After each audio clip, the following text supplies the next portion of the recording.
So welcome, everybody. Thanks for joining us this morning for our final presentations of the summer from our summer REU students. We've had 9 undergraduate interns join us here in Berkeley. There's also been a couple of high school students that have been working with us here informally.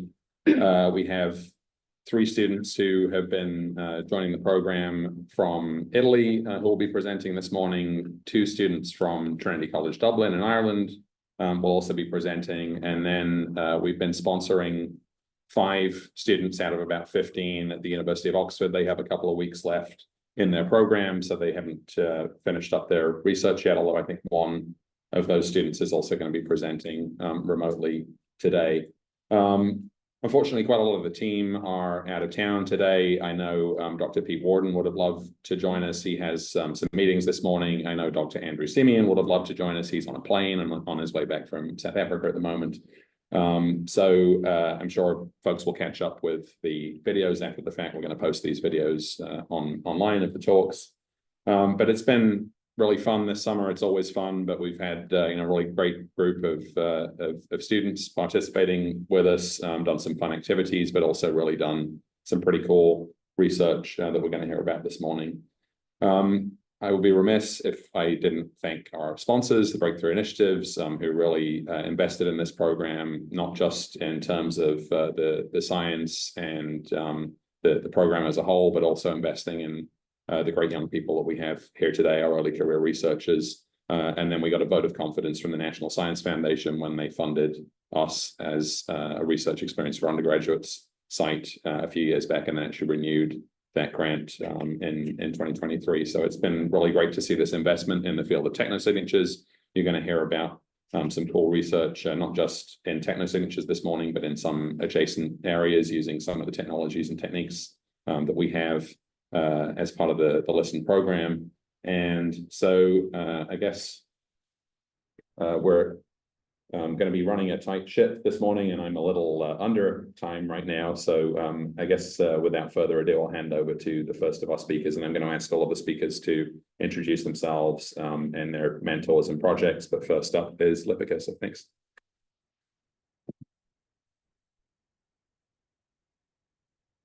Hi, my name is Lipika. My mentor is Dr. James Davenport, and the project I did this summer was laser line detection with the Sloan Digital Sky Survey. So SDSS is this massive astronomical survey. It collects data for 1/4 of the entire sky, collects 1,000 spectras simultaneously, making it a huge catalog of stars, galaxies, and a variety of different objects. It's widely used amongst astronomy and super well studied, making it a great survey for our project.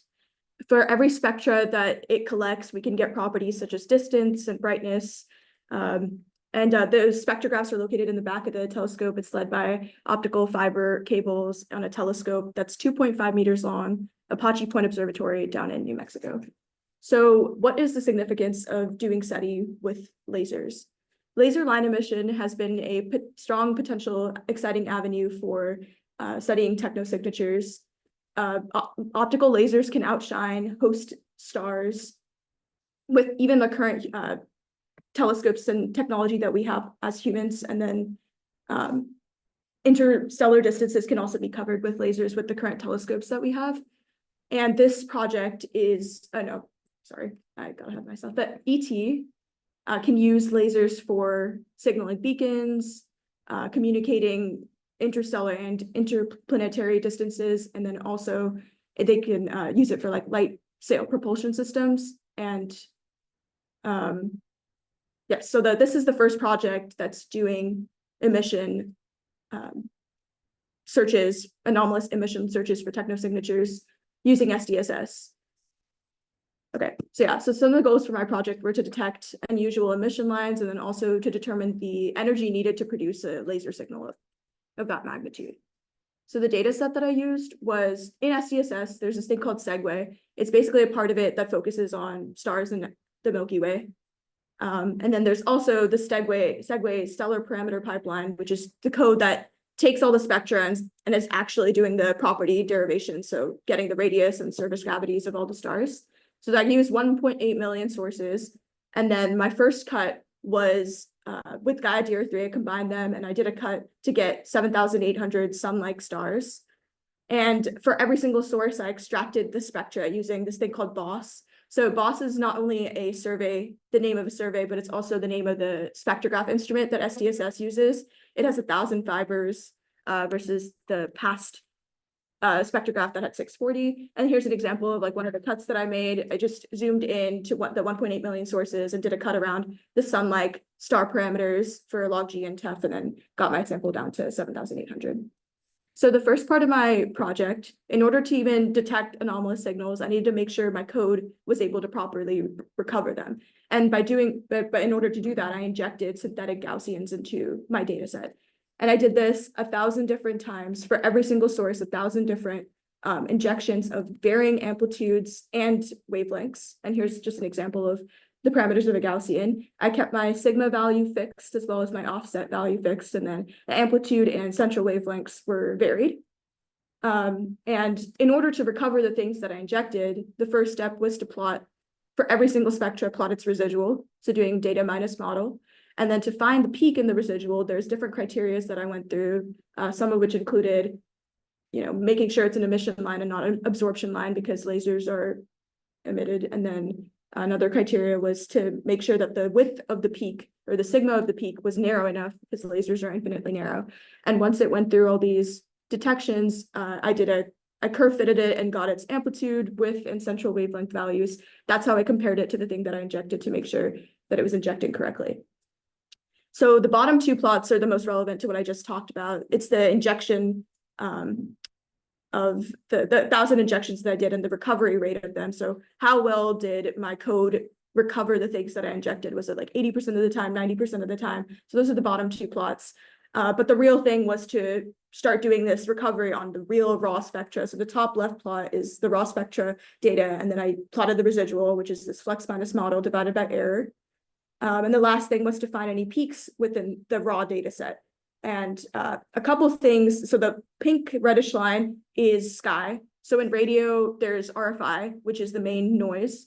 In this project, the main noise was sky. So this is what the skyline spectra look like at this moment that the spectra was taken. And so for every source, though the skylines are different, there's a common occurrence between where the skylines mainly populate. And so a quick way to check that is for every single peak that was detected, I plotted a histogram to see what are the places where the skyline is repeated in every single spectra. And for like 500, 600 of them, you have the same range of skylines. And if you go back here, you can kind of tell that there's like places where the skylines appear stronger than others. And that actually is the same between a lot of spectra.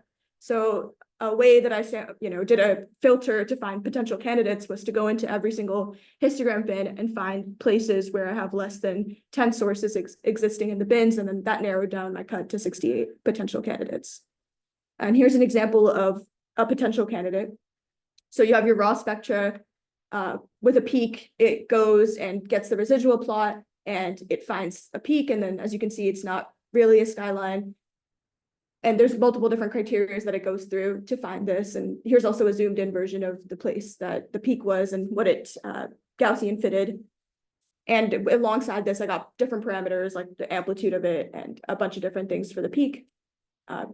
And yeah, the future of the project will be to continue going through the 68 candidates that I found and getting more potential candidates and really understanding what makes them candidates. So you can go back to the plate of the spectrograph, and that's where like the really raw data is, because even SDSS does some processing to give us a spectra. But if you want to find what it actually looked like when the telescope took it, there's certain variables that can affect and cause this peak to happen besides just like ET and sky. There can also be like cosmic rays and then also nearby objects and can cause a peak in the spectra. So just making sure that it's no confounding variables and really narrowing down at what a candidate could be.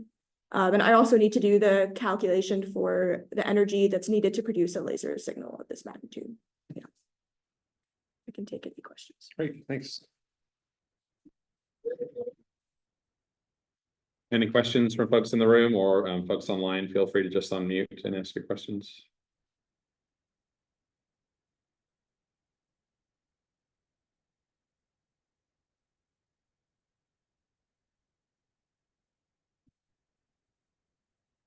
Do you know how your search compares to some of the other searches in the literature? I know you haven't completed the Yes. energy. There's this, calculation yet. the last, I think Anna Zuckerman did it with APF, and the APF telescope and survey have a resolution of like 100,000 versus SDSS has like a resolution of like 3,000. Which, so a high resolution is obviously better, especially for narrow emission, but there's like pros for using SDSS. It has way more data. It's much more cost effective. But yeah, that's the main difference between the surveys. Great. Any other questions? I've got a question. How long do you think it'll take if we wanted to run all 1.8 million? I mean, we just focused on a little bin here, but if you had to do it all, if you dream big, how much time do you think it would take? Like if I didn't close my laptop, maybe we'd use a bigger machine. Yeah, I don't know, a couple of months, I don't know. Let's see, so it's a 7,800 took like a couple, like 3 to 4 days. So times whatever to a million. Yeah.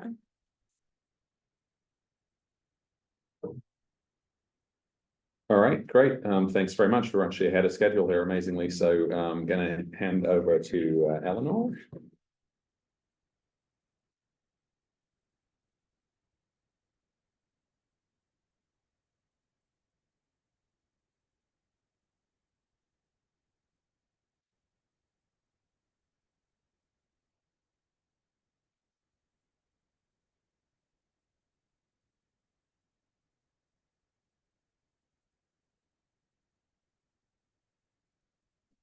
Okay. Good morning, everybody. My name is Eleanor. I go to Smith College, and I've been working this summer also with Dr. James Davenport on a project called Technosignature Searches with Real-Time Alert Brokers. So our task this summer was to figure out what kinds of SETI projects are possible with these alert brokers. Right now, they're getting data from this telescope on the left, ZTF, the Zwicky Transient Facility. And going forward, some of these will be used for LSST, which will be online in the fall, which is exciting. So to start off, oh, hang on, there we go.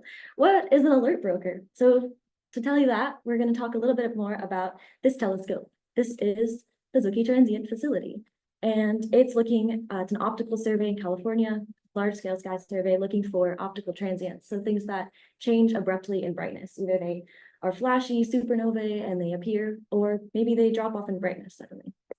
And these roughly 1 million of these transients are flag alerts in the system every night. And who might be interested in these alerts, but the public. But how do we get this information in real time, these alert packets coming in from ZTF to the public? And it turns out this path is not just this perfect straight line that you see, or wiggly line, but there's some sort of intermediate step. And what that step is are the brokers. Currently, there are 9 brokers streaming data, filtering from ZTF to a public-facing interface, also an API that they can call from. And 7 of these have been selected for use with LSST in the fall. And the broker that we've been mainly focusing on this summer is LISAIR. And you might be wondering, why LISAIR? Well, LISAIR has these 2 features that are pretty common across brokers, filters and watch lists.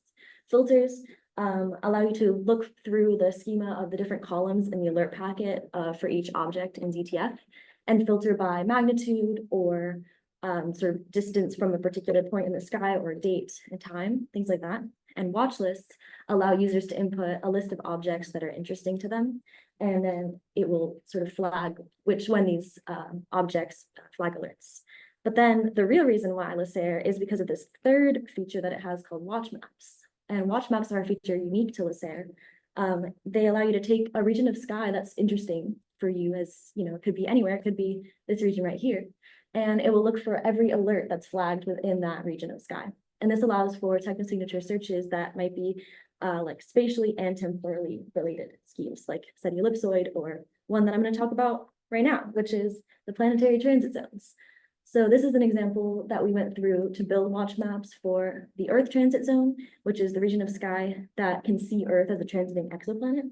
So this is a picture of the Earth and the moon transiting the sun as viewed from Mars.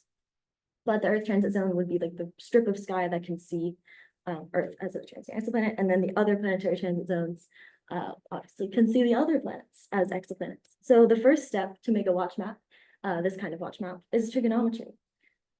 We calculated the full transit zone angle. We also did there's a grazing transit zone angle, which would be just a partial transit, but right now we care about just the full transit angle. And then we took data from JPL Horizons following a different paper to make these plots of the transit zones and ecliptic coordinates. And then we transformed to celestial coordinates, which allowed us to create this file called a mock file. So this is an optimized geometry that fills a region of space. And this is the Mercury transit zone. This is the file that Lasserre, the broker, needs as input for the watch map online. And then a zoomed in plot here shows it's pretty like jagged and pointy. And if you change the level of precision that you want to create this geometry for, it'll become more or less pointy. But this worked well for us. And step 5 was to upload to Lasserre. And you can see this one says it's active. It's also public. All of the 8 planet transit zones are available and open to the public, as well as 44 different filters that each pull from transits in a specific transit zone and then also the crossover regions. So if you went back to here, you can see, oops, that looks confusing. You can see the regions where they're crossed over, and that's also super interesting because those regions can see multiple planets transiting. Next up is another kind of technosignature project that we investigated, looking for new stellar dippers. So stars that are relatively constant in brightness over time. And then right here at this would be the alert epoch, they drop suddenly in brightness for some anomalous, unexplained reason. So how do we go from 1 million alerts every night to only a handful of interesting stellar dippers? And the answer to that will be explained in the workflow. So this is our workflow. We start off with the full ZTF alert stream, 1 million alerts per night. And then we write a filter on Lasserre. You can do this directly on the website, or right now we have it running, pulling from the API directly. And this narrows our search to under roughly 20 alerts per night. So that's pretty good from 1 million to 20. But then we pull data from the ZTF archive to look for like how constant was this star over time? Was it varying in the same way that it was varying before? So we do this and we impose statistical tests and more conditions, and we get under 5-ish a night. And those we've written a script that will run this whole thing and then save light curves, color magnitude diagrams, and just all the statistics into this like accumulating database. So some results. We're going back. This is kind of the ideal picture, perhaps. And then here is a real light curve. This was from a few nights ago. You can see data. This is a light curve, so brightness versus time. Data is in G and R band. There's also the I band, but it's less represented, also not here. So it's pretty constant over time. And then you can see at this alert epoch, this is alert packet data in the darker color. It dips, and it's not as like the magnitude of the dip is not as big as perhaps we think would be super interesting, but it's just an example of the kinds of things we're finding. And here's 2 more examples. You can see a similar sort of dip. This one starts a bit earlier on. And there's some I-band data also.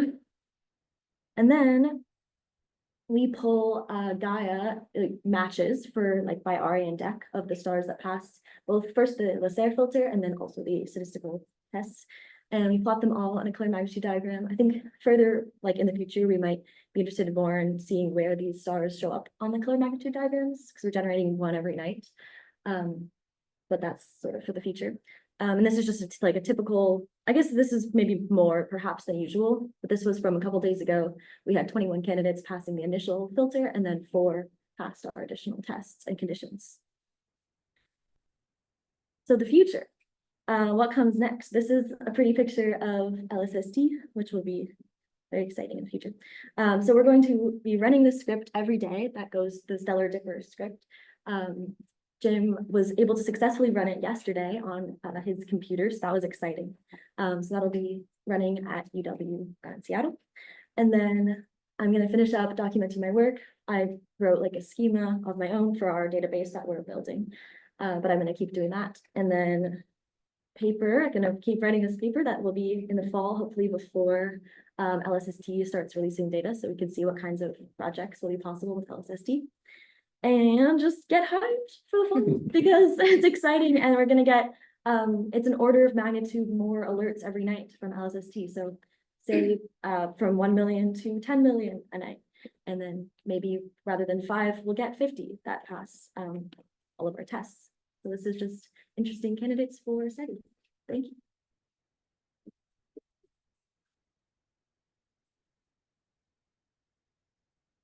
Thank you. Any questions from folks in the room or online? I have a question. Yes. Speak loudly so folks online can hear, Dave. Do you alert on just the dip or do you alert on any change in? Yeah, the alerts can be they're actually mostly not dips. They're mostly like transients that are like explosive or like supernova. Oh, I see. But we're restricting that to the dips. That's like what the folks are in class. You alert when they end it. When they undip. It depends on like so they do it by like reference images. So like any sort of transient that's like within a certain like magnitude difference within a certain time will flag as an alert. Regardless of the sign. Regardless of the sign, yeah. Yeah, Jacob. Maybe you talking about the solar dips and stars. Could you maybe use those to maybe find like more exoplanets or something?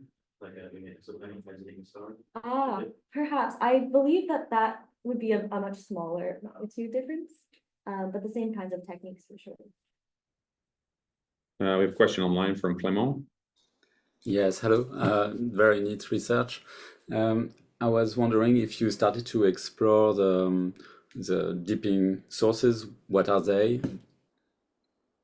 So the sources that we've are like interested in right now all have Gaia matches, so we could go in. I think a lot of them are flagged as like variable stars, but that would be definitely so. Like once we have a list of interesting candidates to like look more into how they're characterized and like if this is actually something new or if this is like variability that's common. But we should be able to because we have matches for them. Thanks. Any other questions?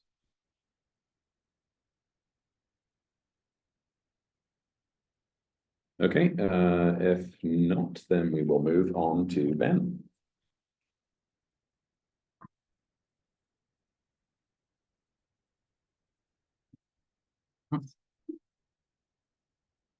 Okay. Sharing, let's see, slideshow. And it works, fantastic. Hey everyone, my name is Ben. I graduated recently from Cornell University, and it's been an honor this summer to work with Steve Croft and receive a lot of guidance from past interns Carmen Chosa and Peter Ma on this sort of broad-ranging project to incorporate improvements to technosignature candidate searches in Green Bank telescope data. And the development I'd like to present today is an application of an unsupervised clustering algorithm for detecting anomalies like technosignatures and classifying the RFI in the environment. So I'd like to start with by just pointing out these couple of signals as an example of what we canonically should be looking for. The radio spectrograms you see due to some Fourier transforming that goes on in the voltage data, you get time along one axis, and then you break actually I have a cursor, I can just point that out. Time along one axis and then frequency along the other axis, radio frequency, which can span a huge band. Green Bank has feeds for most of L band, S band, C band, and X band. Those environments, especially at lower frequencies in L band, are positively littered with radio frequency interference, or RFI. So we need filtration schemes to sort the interesting from the mundane. What both of these signals exhibit, the one from Voyager 1 and the other an interesting, though ultimately still human-made signal from a survey of Proxima Centauri.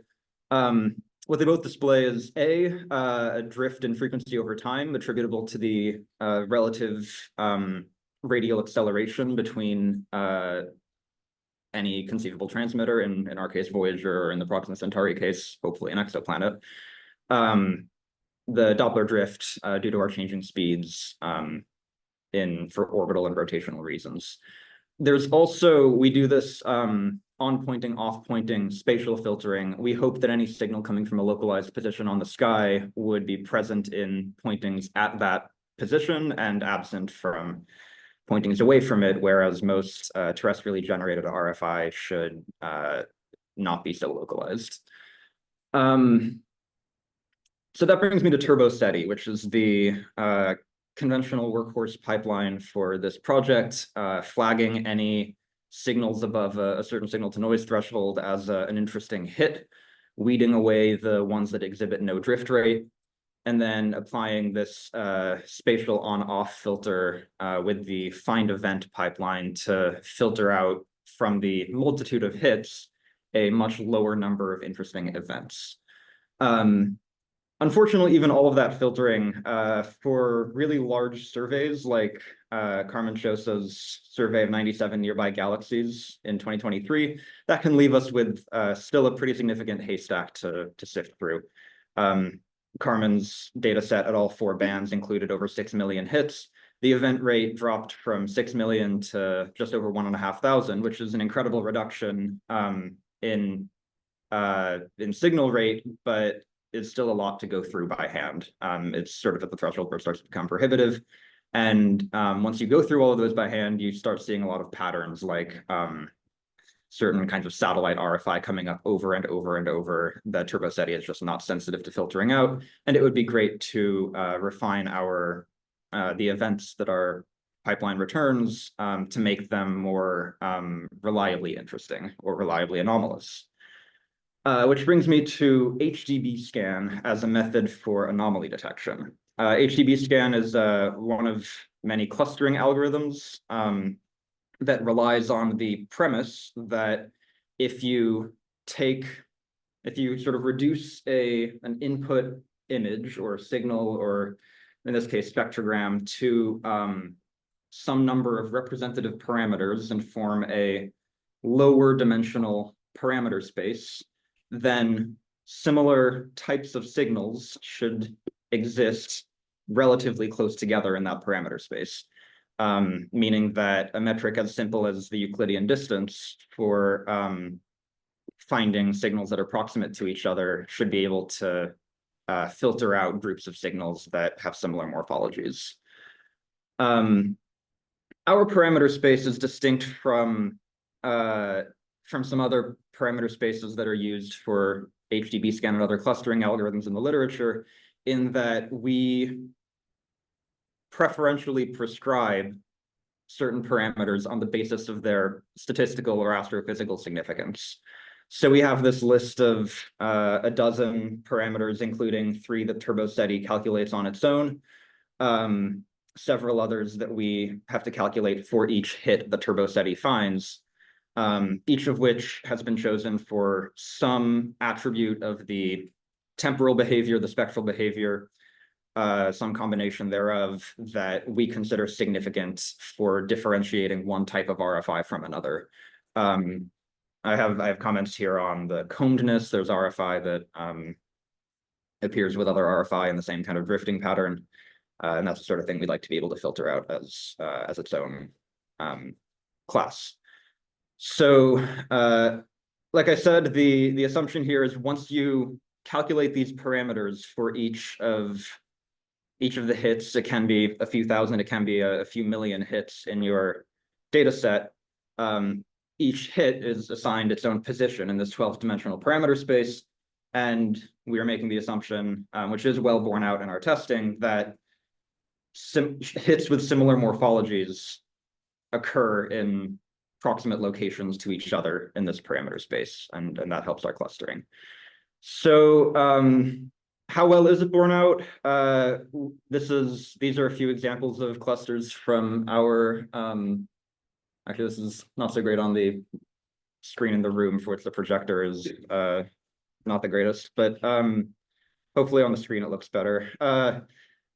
This is from a sort of toy model of a few thousand hits that were all taken from the same 5-minute observation of the galaxy M31, the Andromeda galaxy. This is not all the clusters that were found, nor all the hits in each of the clusters, but it does give kind of a broad brush overview of the kind of thing we're looking for here. There's this one cluster bounded by the red box that has this sort of vaguely comb-like structure with 3 more significant bands drifting at the same kind of rate. Plus there's also these other 3 which may or may not be related, but have a similar enough morphology to be grouped in the same set. There's these narrow band low drift signals, this other cone-like low drift structure, this sort of broader band stuff, and then these hits, the 1620 megahertz band is just unfortunate. There's a lot of satellite RFI around there, and all these blips are it's a real task to quantify all of these different kinds of blips that appear at different times and frequencies as the same kind of thing.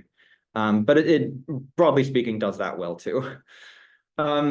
Another great thing about HDB scan and certain other clustering algorithms like it is that they do not force the clustering of every point in the data set.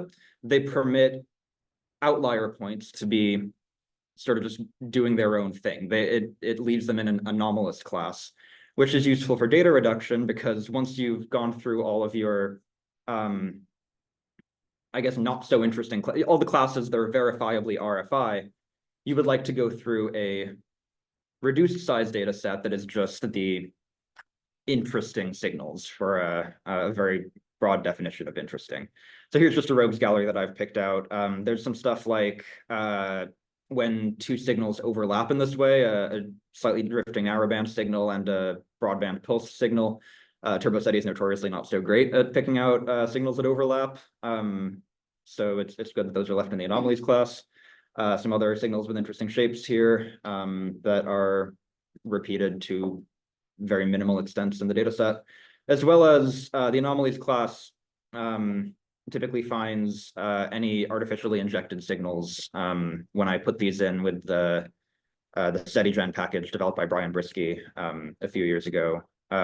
Just a few different types of different signal to noise ratios, different drift rates, and the anomalies class fairly reliably picks those out too.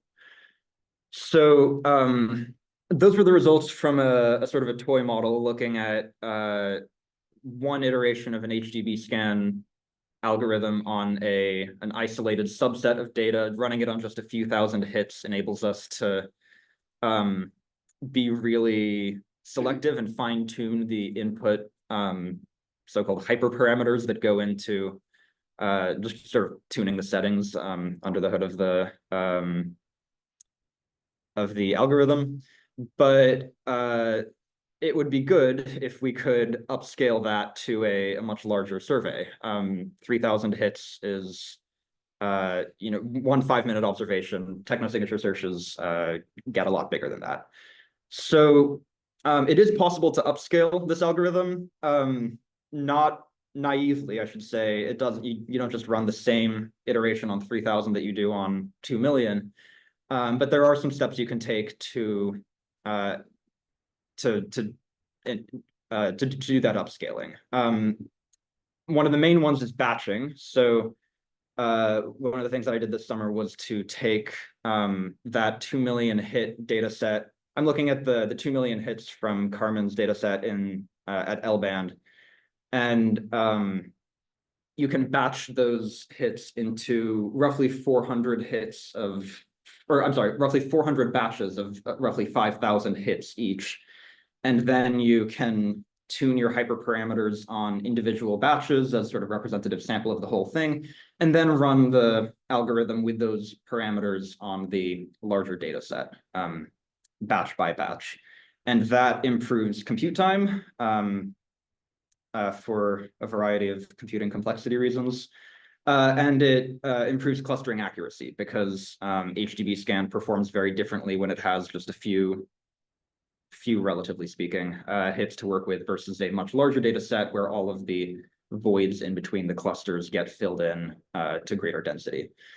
So by the numbers, just in the past couple of weeks, we've gotten a single HDB scan iteration to reduce the hit rate of Carmen's L-band data set by 48%, which corresponds, if you run the event finding part of Turbo SETI on those hits afterward, you get a reduced event rate of 66% from 288 events down to just 98, which is, encouraging, not the be all and end all. On the toy data set, for which we were able to tune parameters much more finely and carefully, we consistently got above 90%, above 95%. So my takeaways from this that I want to note are that there is more work to be done here, and there is a clear path forward. Multiple iterations are the key here. A single HDB scan iteration on all of those batches. You want to be able to, if you pool the anomalies from each of those 400 batches, and then make a new data set with just the anomalous hits from the first iteration, and then you run a second iteration of HDB scan on those anomalies, you can improve your reduction rate by a lot. Just something I didn't quite get around to this summer, but something that I look forward to exploring in future work. It will certainly let us push the hit and event reduction rate higher, as well as start to uncover new events that are missed by the conventional turbo SETI pipeline employed as is on the Green Bank observation data. Just with our sort of single HDB scan iteration with the moderate hit reduction, we find of the 98 events, 42 are not matches with their new technosignature, or I'm sorry, not technosignature candidates, new events that were not found in previous searches of these observations. I must take pains here to say that none of them are convincing technosignature candidates. They are all, we've gone through them, visual inspection, and they are all certifiably RFI of one form or another. But the quality of these new events will also be improved by the multiple iterations of HDB scans and refining the algorithm in the future. I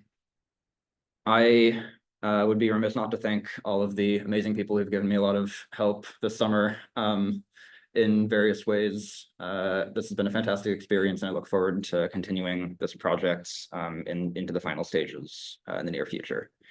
Happy to take any questions, or yeah, not now or later.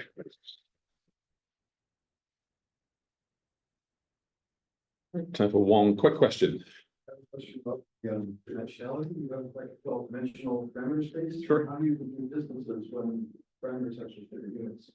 Yeah, so they are all pre-pro. The question was about computing distances on the 12-dimensional parameter space when there are different units and different scalings of the input parameters. They're all pre-processed to be scaled within generally like unit range between 0 and 1. There are a couple of exceptions where it's always like near unit range, sometimes like approximately unit variance and stuff like that, depending on the distribution.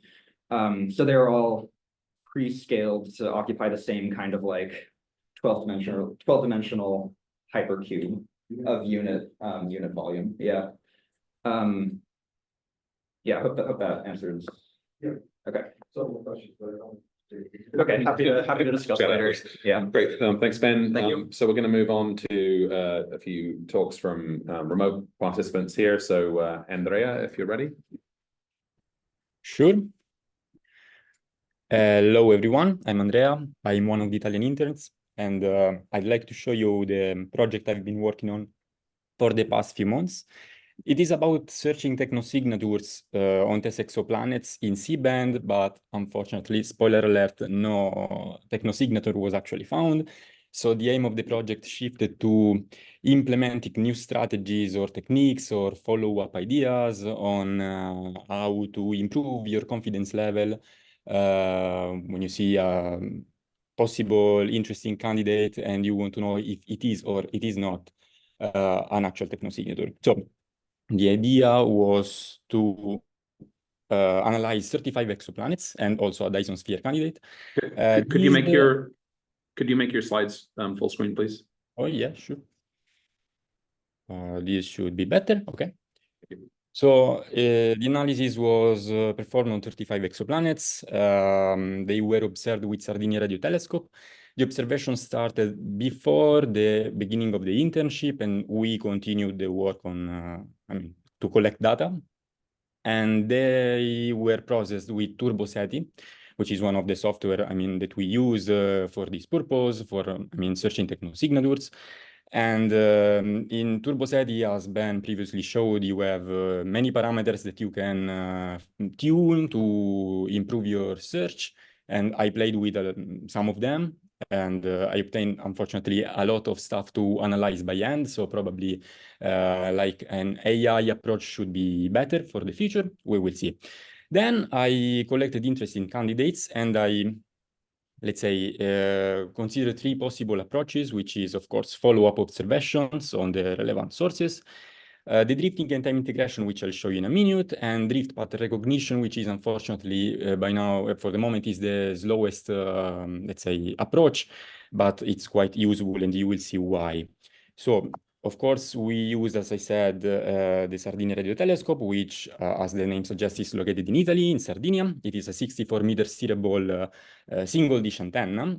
In 2024, we collected 80 hours, more than 80 hours of data from galactic center data and TESS exoplanets observations, both in C-band and K-band.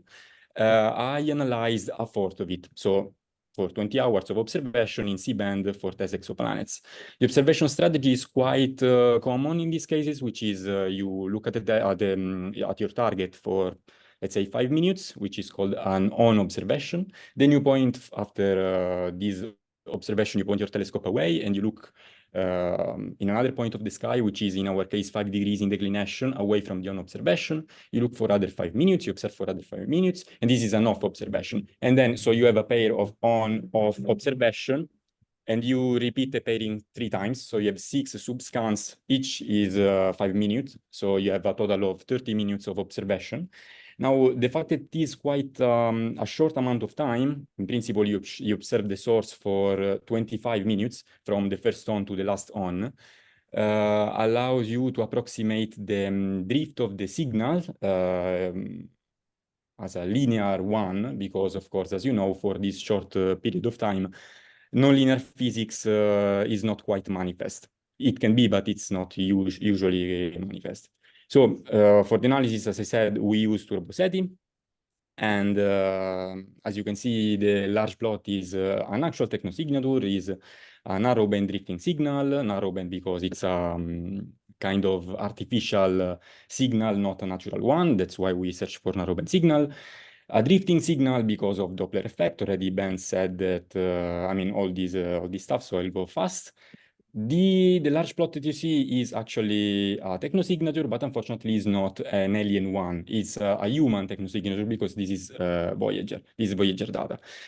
Now, TurboSeti produced a lot of, let's say, a lot of stuff, a lot of plots, and it interpreted them as good candidates. Unfortunately, as you can see, not all of them are actually real good candidates because the signals are present in the off observations. So visual inspection was useful to classify almost all of them as RFI. However, few signals were present just in the on observation, not in the off, as you can see in these slides. And so drift path recognition allowed me to understand better what those signals are. This is, of course, RFI. Why? I use the drift path recognition in 2 ways. For example, in the top, you can see on the left that you have a signal just in the on observation, not in the off. But then I looked at the same target, but just at a different frequency, and I recognized exactly the same profile, the same signal, but also in the off. So this is clearly the same signal, but RFI. On the bottom, you see a good signal, which is just in the on, but not in the off. However, I looked at other sources, so same frequency, but other sources, different sources observed in the same day, and the signal repeats. And if you allow for the drift, essentially you take, I took the drift estimate given by TurboSeti. I took the average of these drifts and I calculated, knowing the time distance between the observations, I calculated the estimated frequency drift. I was able to reproduce the exact drift that we see in the plots with a precision of few hertz. So this is clearly the same signal reproduced in many sources, so surely it's a local RFI. A good question now arises, that's why you see the signal just in the on and not in the off. Then Vishal gave me a good idea, which is to perform the drift of this signal. So I wrote the drift algorithm to literally drift the single observations and time integrate them. In principle, if you do well all this stuff, you should see the signals after the integration, I mean, quite peaked. Indeed, I used for the on-observations, I drifted the on-observations with the turbo SETI estimates plus a range of uncertainty, finding the best the drift with an iterative approach. For the off observations, I just used a combination of the, let's say, the drift rates given for the on observations.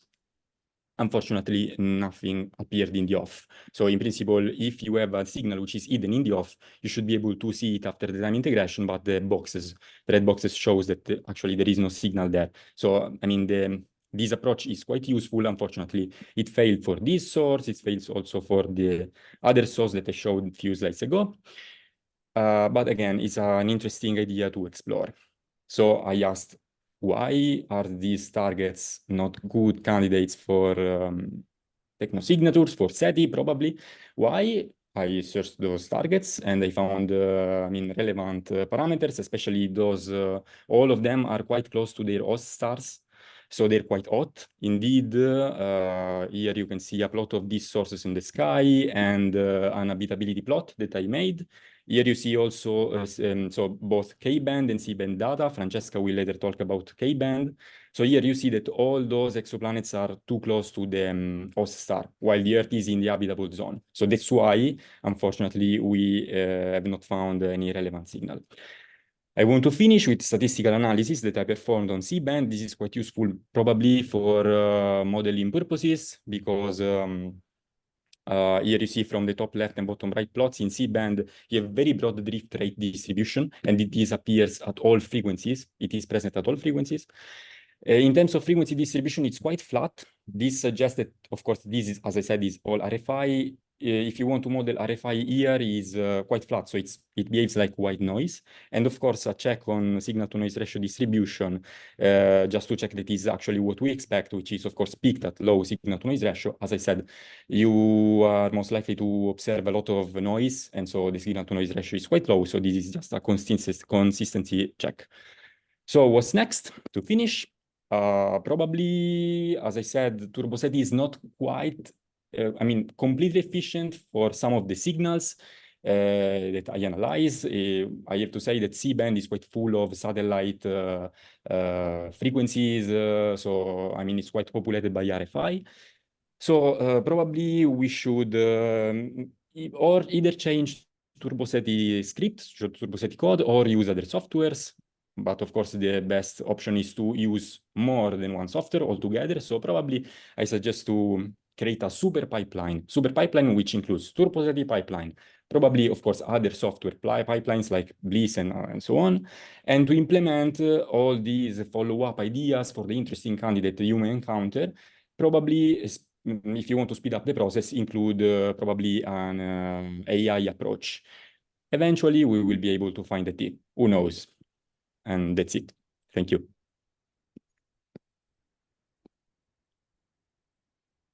Thank you, Andrea. Any questions?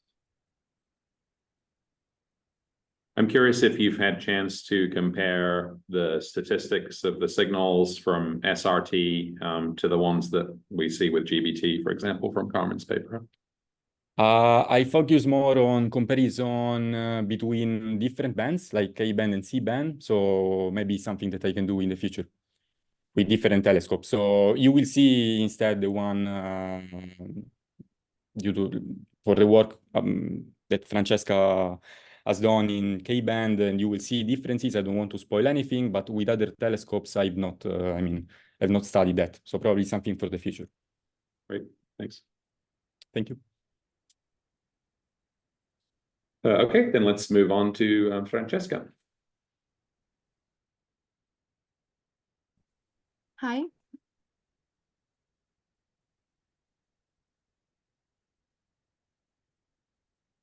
Wait, I'm sharing the screen. Oh, sorry, I got you out of order here. I had Simona next, but go. Okay, right. you want to go or I switched you around. It's the same. I don't know if Simone wants to go first, but for me it's the same. Yeah, for me Go too. ahead. Okay, then I'll go.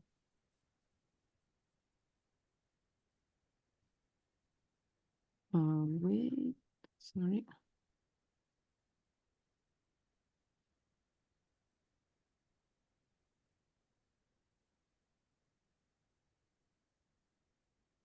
Okay. Hi, I'm Francesca, and during this summer internship at Cagliari Astronomical Observatory, I've been working on searching technosignatures on TESS exoplanets observed in K-band with the telescope.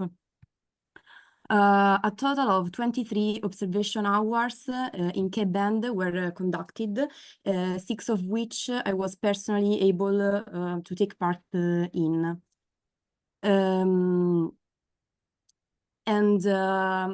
We observed 45 TESS exoplanets and one Gaia target, which was a candidate of Davenport.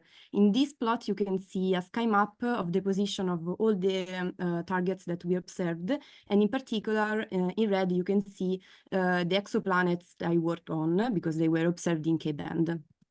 Andrea focused on talking about the observation strategy and the on-off scan, while I'll be focused more on TurboSeti, which is a Python-based software that we use to analyze our data. Thanks to this tool, we were able to process high spectral resolution filter band data, generating .h5, .dat, and .log files, as well as waterfall plots.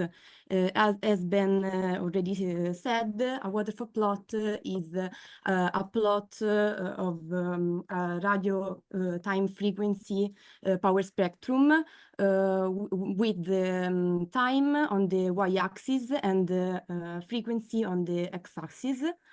The parameters that you could choose and set with TurboSeti were, for example, the signal-to-noise ratio threshold and the maximum drift rate.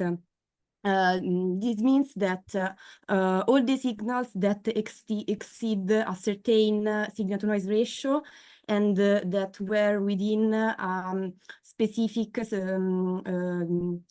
drift rate range were considered as hits. Furthermore, you could choose a filter. So there were 3 filtering levels. Filter 1 returns it that meet signal-to-noise ratio and non-zero drift criteria without an on-off check. So they were the total hits found. Filter 2 returns it that pass filter 1 and that are at least in one on, but not in the offs. And the filter 3 returns it that pass filter 2 and that are present in all the ons. Okay, during the analysis of my data, I used a maximum drift rate of 4 Hz per second for computational reasons. And I set the signal-to-noise ratio cutoff to 10, which is a balanced value because it's not as low to produce too many plots, nor as high to miss potential signals that are hidden in the noise. I used both filter 2 and 3, and all the generated plots were later visualized. So the expectation looks like this plot because we expect a signal that is chirped due to the motion of both the exoplanet where the hypothetical transmitter is and the Earth where the receiver is. And we expect a signal that is not present in the off. But what I actually saw during the visual inspection was a lot of false positives, because I observed many plots with the signal present also in the off-scan, and the signal is not drifting either. So all these plots were clearly radio frequency interference. Later, I also did some further analysis. In particular, I produced complete spectrograms of all my data, and I produced some histograms of the number of events as a function of frequency, drift rate, signal-to-noise ratio. In the plot on the left, you can see that the number of hits is independent of frequency, and on the right, you can see that it's centered to zero drift rate, with very few events in details of the distribution. In the scatter plot on the left, with drift rate as a function of frequency, you can see again that many events were with a very low drift rate. And on the right, you can see that many events were found with low signal-to-noise ratio. On the top, you can see a table with some statistics. You can see that 51% of the total hits found, which corresponds to filter 1, passed filter 2, which is quite a lot. And also 1% of the total hits found passed filter 3. So it's quite a big number still, because there were almost 3,000 of plots to watch. Okay, this is the complete spectrogram I taught before. And then I cataloged all my test sources based on the planet's mass, radius, star's age and mass, and orbital semi-major axis to assess the planet's habitability. What emerged, and what you can see even in this plot, which is a plot of the stellar mass in function of the distance between the exoplanet and the host star, is that none of the TESS exoplanets we observed is in the habitable zone. So, okay, here we are. And so what I see in the future is to focus more on exoplanet most similar to Earth, and that meet some habitability criteria. For example, we can look at Earth Similarity Index, which is an index that we can calculate from the known characteristics of the exoplanet compared with the ones of the Earth. And we can focus on exoplanets with an index higher than 0.8, for example. And plus, another goal of our internship was to compare Bliss and Turbosity, but unfortunately, we weren't able to do so because we struggled with the Bliss installation, so we didn't have time to test it. And I also found out that Bliss pipelines to plot are still not available. Because Bliss it's a software that it's still developing. What I see in the future is also to test new softwares like Bliss and find out which one is the best. Because we saw that Turbosity it's not perfect. So thank you.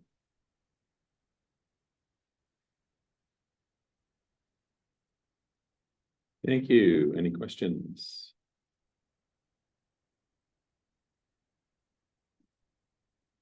There were some comments in the chat here. Okay. This was maybe for Andrea, but maybe also applies to you as well. Clément saying stars can have various habitable zone sizes and life could be different and resist other constraints than Earth-like ones. Yeah, there's a response here from Andrea. Yeah, so I think, you know, maybe I can also sort of make a point on this habitability issue, that I think it's smart if you're looking for biosignatures to constrain yourself to habitable zone exoplanets, but we know that technology can spread to planets that wouldn't otherwise be habitable. So I think it's it's good to do both. I think your survey here is worthwhile, but I think focusing on habitable zone exoplanets is smart too. Okay, yeah. Thanks. Any other questions or comments? Okay, well, having reordered your talks inadvertently, we'll now go on to Simona. Thank you. Okay. Don't worry about that. Hello, everyone. It's nice to see you again. Let me just share my screen.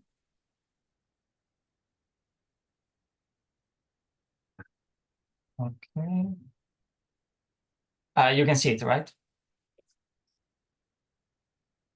Okay, so I'm Simone. I'm a master's student at the University of Cagliari. And the goal of my project was to look for technosignatures and fast radio bursts with the Sarcina radio telescope on the galactic center, both in the K-band and the C-band. And there are two main questions that we need to answer before I can show you my results. And they are why we chose to observe the galactic center in the first place, and how do we look for technosignatures in this case. Now, the first question is pretty easy to answer because, as you know, the galactic center has like the largest concentration and highest number density of stars within the galaxy. Also, there are some models about the probability of habitable planets near the galactic center. And they basically show that the galactic center is a very good place to observe if you are looking for technosignatures, but also if you're looking for like other transient objects, so fast radio bars, magnetars, and this kind of objects. So that being said, how do we look for technosignatures? So we take our telescope, we point it at the galactic center, and we observe a 2.2 2x2 arc-minutes region, a region that we divided into 37 subregions. Of course, the region is not at scale. It should be way smaller than this. But once you have defined the subregions, you can start your observations, and you do it like observing pairs of subregions at a time. So for example, you start with the B01 region, you observe it for 5 minutes, then you move to B04 for other 5 minutes, and then you keep going for a total of 30 minutes. And then you move to the next pair. So again, on, off, on, off, on, off. If you're lucky enough, you will see a signal that is in the ons, but not in the offs, which means that there is a signal coming from that specific region. And if not, like in this case, you simply acknowledge that there is nothing of interest there, and you can move on to the next pair. Now, there is actually a detail that basically is the main difference between my observations and the one Francesca and Andrea did on the test targets. And it is that in my case, it doesn't really matter if the signal is coming from one region rather than another one. So as I was saying, of course, I'm interested in signals that are coming from the on and not the off. But in this particular case, I'm also interested in the other way around. So signals that might be in the offs, but I don't see in the ons. But we will talk about that in a moment. My job was basically to process the data sets collected with the Sardinia radio telescope. And to be precise, I used the TurboSeti pipeline to look for technosignatures in the key-band, and the Spandax software to look for fast radio bursts in the C-band data. We also got the chance to observe several times, so to carry out the observations ourselves. And as you can see in the right picture, to complete the ring structure that I showed you before. And so these are my results. So on a total of 26 hours of galactic center observations, TurboSeti found almost 60,000 hits. 3.6% of them were seen in at least one on, so they passed through the filter number 2, and only 0.18% passed through the filter number 3. So they were in all of the 3 ons, but none of the offs. So, I mean, very different from the numbers that Francesca showed you before. Unfortunately, none of those candidates were interesting because they showed they were false positives. So they showed a signal also in the offs, so I had to manually reject them. And also, as you can see, and as I was saying before, I used Turboseti to look for signals that are coming from all the subregions, not only the ones that I decided to mark as the on regions. So as you can see in the bottom left picture, the results are pretty much the same, or at least they are comparable. On the right, you can see a few statistical plots, like the frequency distribution and the signal-to-noise ratio in the K-band. If we want, we can also compare them with the results of 2021 from the previous Italian interns, and also see the spectrum from 18 to almost 20 gigahertz. You can also see how the number of events is pretty much the same. It changes only a little bit in the last part of the spectrum, where the number of events is like higher. But right now we are still going on with the observations to reach higher frequencies. So we will see what is happening there. Now a very brief slide about Spandac, because I didn't find any interesting FRB's candidates. So basically, in a few words, Spandac accumulates transient candidates and uses several parameters to remove as much false positives due to RFIs as possible. Despite that, I still managed to find more than 50,000 candidates. I was able to reduce that number, like selecting manually the RFIs and telling Spandac to reject them for all of the data of a certain day. But still, there were a lot of them. On the left, you can see like an ideal candidate, and I want you to concentrate on the original data subplots and the dispersed dynamic spectra, because this is what I found, which is pretty much the exact opposite. So I'll just leave it there and move on, so I can tell you about what can be done in the future. As you may know, the C-band is a very good and ideal frequency range if you're looking for pulsars. But the problem is that if you observe a target for only 5 minutes, you may not be able to like estimate properly the pulsar parameters. So maybe we can think about like a few observative sessions with longer scans, so that we can still use the data for technosignature searches, but also for pulsar timing. Also, as I was saying before, RFIs are like a huge problem when using Spandac. So if we manage to write a model that removes some of those false positives, it could save a lot of time. And finally, we are actually working on this. We wanted to create a GitHub repository for the future Italian interns, so they can use what we have done so far to speed up their works. So this is all I have. Thank you.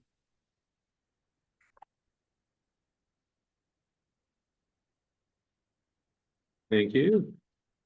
Any questions?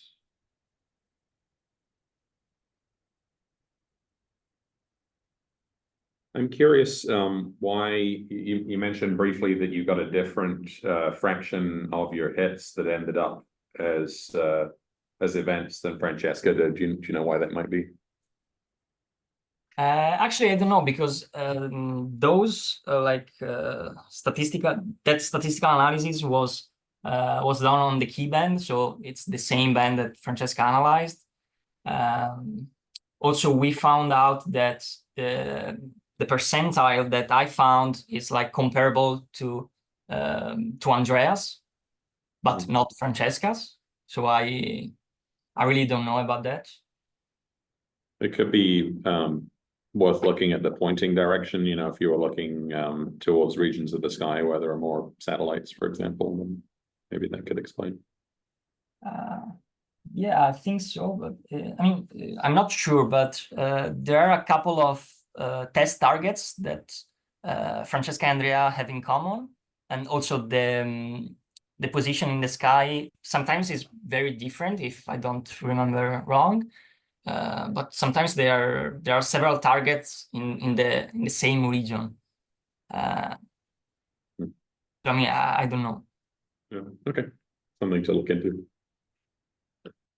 Great, thank you very much. Let's move on to Brendan. Hi everyone. Let me just share the screen. Share. Okay, slideshow. Okay.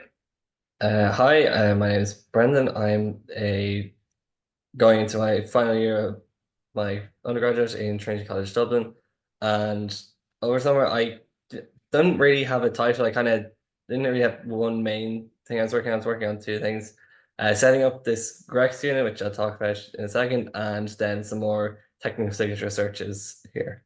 So, what is Grex? Grex stands for Global Radio Explorer. Sorry, they used to call it Galaxy Radio Explorer, but then they discovered they could detect FRBs, and the majority of those are extragalactic. So galactic doesn't really fit anymore. It is based out of Caltech.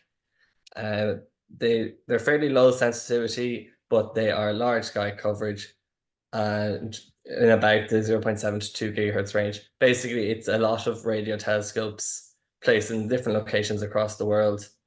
As you can see here, the red markers are the current Grexes, and the blue dots are the future Grexes that are, I think they're all physically in the places by now, but maybe not set up. So we are setting up the first Irish Grex, possibly more. It will be placed where the iLOFAR station is in Birr in County Offaly, in like the centre of Ireland over here. There's a few pictures of it, but it would just go somewhere there, hopefully not interfere with Birr, with LOFAR itself.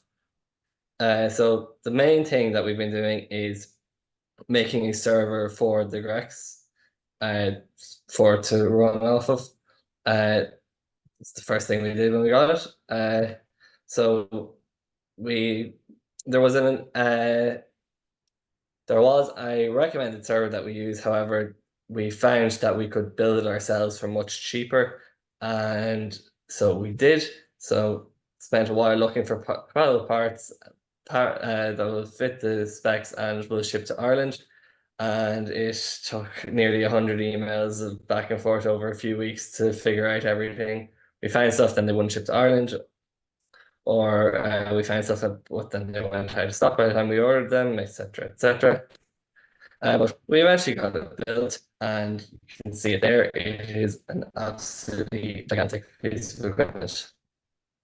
So the next thing is to install the software to run the telescope and then to analyze the data as it comes in. And there are instructions, and they are very detailed and comprehensive instructions by the people who are running the project. However, there are some omissions, and it is slightly out of date. So there's new versions of software have come in and broken some things. But I've been recording this for future reference. For example, one of the things is it doesn't run on the newest version of Python. So you then have to downgrade Python and then make that the default one, which you're not really supposed to do. So it's particularly hard to find instructions how to do it, and then also how to do it. But and there's other examples, but that was the main, I think, the weirdest one. The current status is it's put together. See it there. We're trying to get some data. It's just inside in a room right now. We're just trying to get data from it. It's not going brilliantly. Every time I get something working, there's a new error, but that's the way of things. And then the future plans for it are, hopefully we'll very soon be able to get data from it. Then we're going to leave it in the roof, on a roof in this dome here to get a bit of sky data, and then weatherproof it with probably a radome, and then maybe some sealant around screws and stuff. We're not 100% sure on that yet.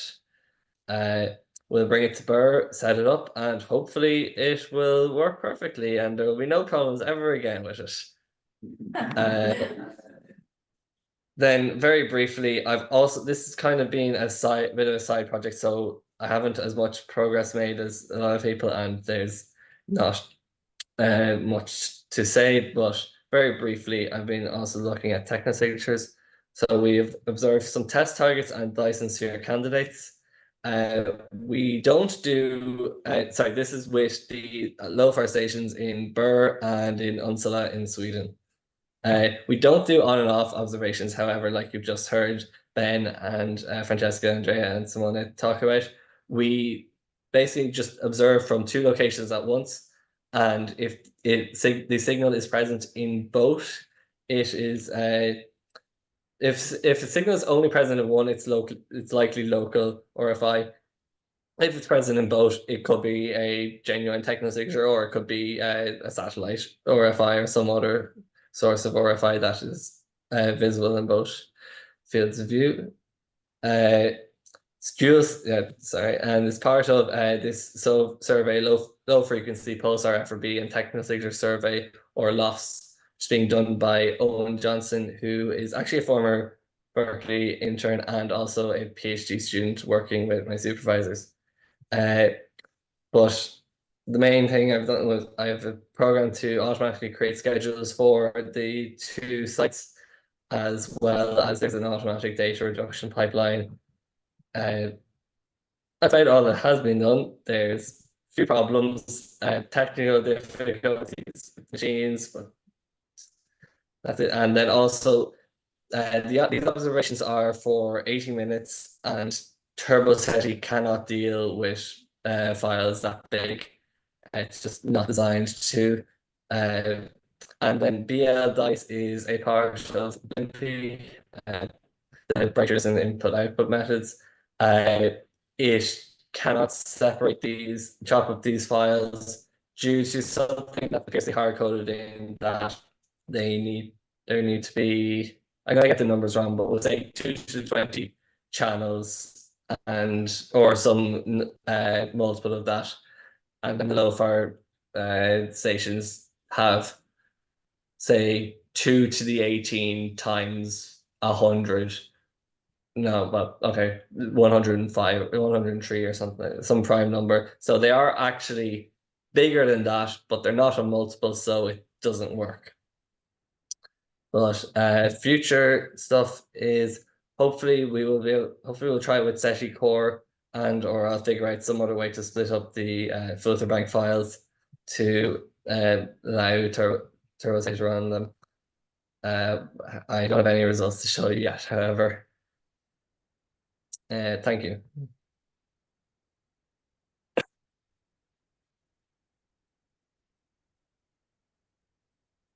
Thanks, Brendan. Questions? Ben? What forms of satellite rejection do you have between the Irish and Swedish LOFAR sites? I can imagine that would be sort of a problem. I actually haven't been able to get as far as doing anything like that, so I don't know. However, Owen did a similar project in the past, so when it comes to that, I'll talk to him and see what he did in the past.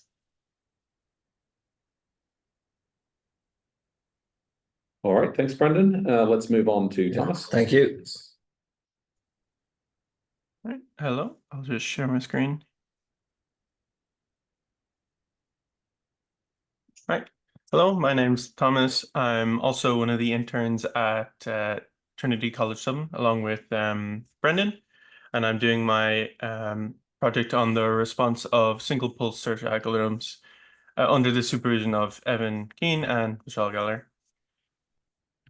All right, so I'm testing single pulse search algorithms. So as the name suggests, these are algorithms looking for single pulses as opposed to periodic pulses, as you would expect from pulsars and other periodic sources. So how I am testing these algorithms is I am injecting pulses. So I am injecting Gaussian pulses characterized by their sigma, or that characterizes their width. And I'm also I'm creating pulses with varying widths and also varying dispersion measures. So dispersion measure is this measure of basically of how curves, I don't know if you can see the curve in this filter bank file, but there is a signal there. So the dm is an integral along the line of sight of the electron density. Due to the interstellar medium being a cold gas, it has a refractive index that's frequency dependent. So these lower frequencies arrive later, causing this kind of curved effect, and the delay is proportional to the dispersion measure over the frequency squared. So the dispersion measure is affects how curved these pulses are. All right, so one of the search algorithms I'm looking at is Presto, and Presto does its searching in the frequency domain. So how Presto likes to match, how Presto likes to look for pulses is to use what's called a match filter. So Presto convolves the signals it is dedispersed with a boxcar. So this is the definition of a convolution. It's a complicated integral and can be hard to calculate, but there's this neat thing called the convolution theorem, which says that the convolution of two functions can be, the Fourier transform of that is just the product of the Fourier transforms of the individual functions themselves. So seeing as we have the fast Fourier transform is very fast, it can actually be more computationally efficient to Fourier transform both the incoming time series, which we can do pretty fast, and the Fourier transform of a boxcar function is well known. It's something like a sinc function. So we can just multiply these two signals then and then do an inverse Fourier transform to get our convolution rather than doing this computation itself. And this is an animation of an example of what a boxcar or what a convolution looks like. So that's Presto. Another search algorithm I've been looking at is Transient X. And Transient X searches more in the time domain and uses stuff like the Taylor tree algorithm, which I think Turbo SETI uses a lot. So, but both these algorithms use boxcars, and one important thing when it comes to boxcars is what trial boxcar widths you choose. So I've done some analysis on what type of or what the signal to noise for each of the boxcars that Presto uses is for varying widths of the pulses I'm injecting. And here you can see the signal to noise for each of these curves. So the algorithm will trial all of these boxcars and hopefully should be picking the one that for each width that corresponds to the maximum signal to noise recovery. But you can see that this one, Presto's, will dip a lot more compared to Transient X's is more level at the top. Right, so these are the main plots I've been making. So each of these squares, I create a filter bank file that contains a pulse of a certain intrinsic width and a certain dispersion measure. So these pulses are injected with a known, they're scaled so that I know that they all have the same signal to noise ratio. And then I look for them with either Presto or Transient X. And I when they are found, I output a file that says, oh, I found this pulse at this signal to noise. So I then compare that signal to noise to the signal to noise I injected, and I get a percentage for the recovery. So here we can see the percentage recoveries for each of these filter banks. As you can see, Presto or Transient X is a lot better when it comes to wider widths. Presto falls off after these shorter widths, as it's designed to search smaller width targets. Transient X also has this feature in the top or in low dispersion DM, but I'm pretty sure this is some artifact of orifier removal that I wasn't able to stop Transient X from doing. I think it's doing some zero DM sum that it's taking away.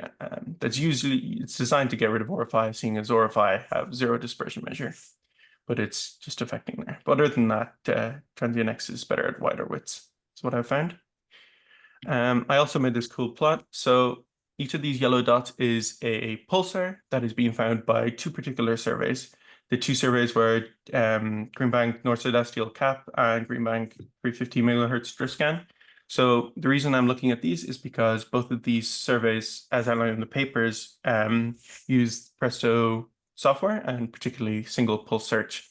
So it is kind of nice to overlay the sensitivity of Presto single pulse search and what pulsars were found.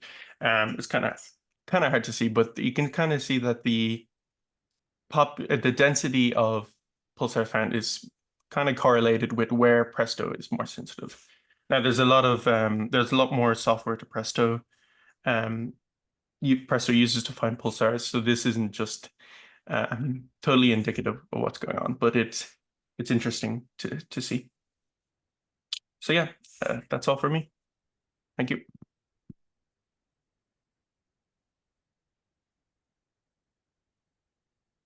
Questions?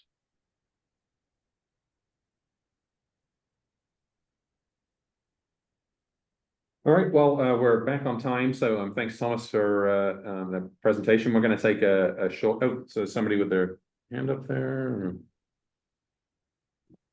Yeah, I could just ask it. I was wondering if for transient X, if you applied de-dispersion, because it looked like in the other case of Presto, there was sort of a lower or higher sensitivity at various DM trials, like at 500, 1,000, and 1,500. And that seems like you did like a few coherent DM trials and then searched over incoherent trials or something. Could you just maybe talk a little bit more in detail about how you did the de-dispersion in both cases? Yeah, for sure. Yeah, there is these kind of DM related features, but for each pulse, I'm just I inject at a known DM and I'm de-dispersing at exactly that same DM. So any of these features should come from the search algorithm itself and not the way I'm de-dispersing, I believe. If that makes sense. So you know the DM of the answer injected volts. Injecting that. I see. Okay. So then why is there any dependence in the DM? I do not know. I have been looking at the code to see if there is some feature, but I haven't been able to find it yet. It is interesting. Fascinating indeed. Thank you. Thank you. Thanks, Steve. So my name is Noah Stiegler, and this summer I worked with Dr. Chenua Tremblay on a technosignature search with Cosmic and the VLA at high frequencies. So in this presentation, we'll go over what is Cosmic, why a search at high frequencies is interesting, what we found in that search, and then conclusions in future work. So what is Cosmic? Well, it's a commensal system on the VLA telescope, which means that all of the data that's regularly collected by the telescope and going to the scientists also gets sent to the Cosmic system, which performs a technosignature search, which has a bunch of advantages. We get a ton of free data, observing anything in the sky that someone else thinks is interesting without having to apply for that observation time ourselves. But the downside is that we don't get to control where the telescope is pointing, what frequencies we observe at, whether we go back and re-observe something with this system. Although with the telescope, we do get to choose what targets we look at. So within the primary beam of the telescope, we've chosen 30 million candidate targets, which are the 30 million closest stars in the Gaia catalog. And if the primary beam of the telescope overlaps with those targets, we can form coherent beams on those stars and look for technosignatures that are just coming from those stars. So what do those technosignatures look like? Well, we run the SETI core algorithm to search for drifting narrowband signals. And when it finds them, it records metadata about those signals into the HITS database, as well as small portions of the waterfall plots into the STAMP database. And so the HIT database, just because it only contains metadata, is a lot smaller and easier to work with. And we try not to have to handle the stamps if we don't have to, because there's a lot more data there and it's slower. So what do the hits look like? Well, they have 29 features about the hit, including the frequency, the drift rate, where on the sky it was observed, and a bunch of other information. And the stamps have information about the voltages that were observed on that target at the time of observation, showing the hit. And this is an example of an observation of the Voyager probe, which is what we'd expect a technosignature to look like, with signals appearing in all the antennas that we're observing. So why are we looking at high frequencies?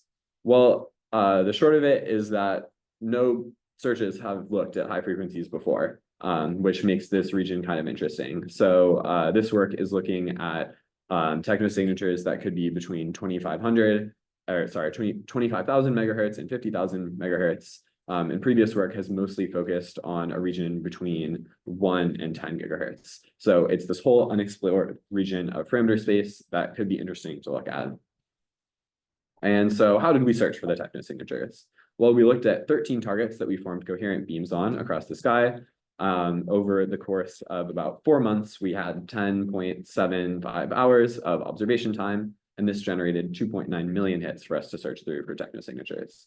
So where in this data are the aliens? Well, to find that, we're going to use 3 methods. One is to remove RFI that's coming from a single antenna, which is a huge source of false positives that we're seeing in the data. We're also seeing a lot of spurious signals that are coming from noise that get detected as hits, so we're going to remove those. And then we're going to specifically look for hits that follow a characteristic that we expect. And just to motivate why those 2 categories of single antenna RFI and spurious signals from the noise are the 2 sources of hits that we might expect would eliminate a lot of these false positives. We performed a principal component analysis on all of the hits that came from one pointing of the telescope, and we can see this sort of flat carpet of hits at a very low power, but all over in terms of frequency and drift rate. And this is the population of hits that are coming from spurious noise. And we also see a large population of hits at very low drift rate, but high powers. And this is what's coming from the single antenna RFI. And anything that doesn't follow this morphology might be a unique and anomalous signal. So how did we remove this single antenna RFI? Well, it's sort of only coming from one antenna, but when it gets combined together into the coherent beam, it looks like a signal that we'd expect. But these signals usually have very low drift rates, around 0 or maybe 1 hertz per second. And they're also persistent across the sky very consistently across time. So we can take advantage of the fact that they're low drift rate to perform a cut on anything that is exactly detected at 0 drift rate, which is potentially a better filter than you might think, because at high frequencies, the drift rates that you observe are actually exacerbated by the fact that you're observing at high frequencies, because the drift rate is related to the frequency linearly. So a hit that might be detected with like 0.1 hertz per second drift rate at 1 gigahertz would be detected up at 3 hertz per second at 25 gigahertz. So anything that even after being expanded by being observed at high frequencies is still a 0 drift rate signal, we think might genuinely be RFI that's generated on the Earth. And so with that filter, we were able to remove about 20% of the data. We can also take advantage of the fact that this RFI is persistent across the sky, which means that if we detect a hit at one frequency band, which is 2 hertz wide, and then at some later time or somewhere else in the sky, we detect a hit at exactly the same frequency band, we think this might be caused by the 0 drift rate signal just persisting in the telescope. So if we get rid of all of these persistent signals that are within 5 frequency bands of each other over time, we remove another 28.6% of the data. Finally, how we remove spurious signals. So we detected, looking at the stamps for our hits, we found that a lot of the stamps were coming back and giving signals that had very low SNR, but didn't really look like they had signals in the data. And we realized that there were a lot more coming from stamps that only had 4 time steps observed than from stamps that had many more time steps, which you can see here, which shows how many hits we found per pointing of the telescope as a function of how many time steps were observed at that pointing in log scale. And so to get rid of all the spurious hits that we were getting from noise, we applied a more stringent signal to noise ratio cut on the data that was coming from observations with a low number of time steps, and a slightly more relaxed signal to noise ratio cut on the observations that had more time steps as a way to get rid of this these hits that are just being detected by SETI-4, but not genuinely technosignatures. This filter removed about 78.9% of the data. So finally, we also wanted to find signals that looked like what we might expect technosignatures to look like. And what we mean by this is that if we detect a signal with some drift rate, like maybe 10 hertz per second, and then we observe it 10 seconds later, we'd expect it to be drifting 100 hertz in frequency. So if we find those 2 hits, then we would call them connected signals and we would keep them. Otherwise, if there was no way that the signals were connected, we would throw them away. And putting this filter into place got rid of another 19.7% of the data. So from running these filters and cutting out all of the RFI and signals that we don't think are real, we cut the data set down to just 482 candidates, which I went through by eye, and after removing all the signals that were very clearly single antenna RFI, we came up with these candidate hits, which could potentially be some astrophysical signal. You might notice that they're a little sort of smudged or dispersed across the frequency bands, but in each antenna, they're actually pretty narrowband. It's just that they're detected at slightly different frequencies in different antennas, which might indicate that this hit is coming from slightly off of the primary beam path. So in conclusion, we did not find any aliens in this data set, we don't think.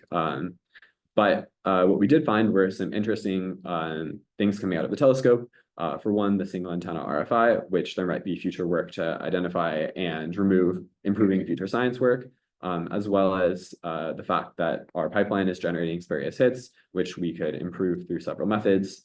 And maybe with these improvements, we'd have a better chance of finding aliens in the future. So in the future, if we think that these candidates might actually be, genuine technosignatures that we want to follow up on, we could follow up on those observations with allocations for telescope time that have already been granted. But to determine whether or not we want to follow up, we can create images of where that power is coming from on the sky to check that they're coming from point sources. We can also improve the RFI rejection of the cosmic system, improve our hit detection algorithm, and categorize the single antenna RFI to send to the VLA staff. So finally, a huge thanks to all of these people without whom this project definitely would not have been possible this summer. Thank you.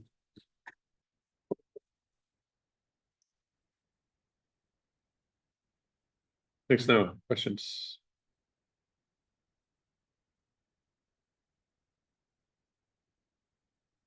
Could you just get back to there was 12 waterfall plots,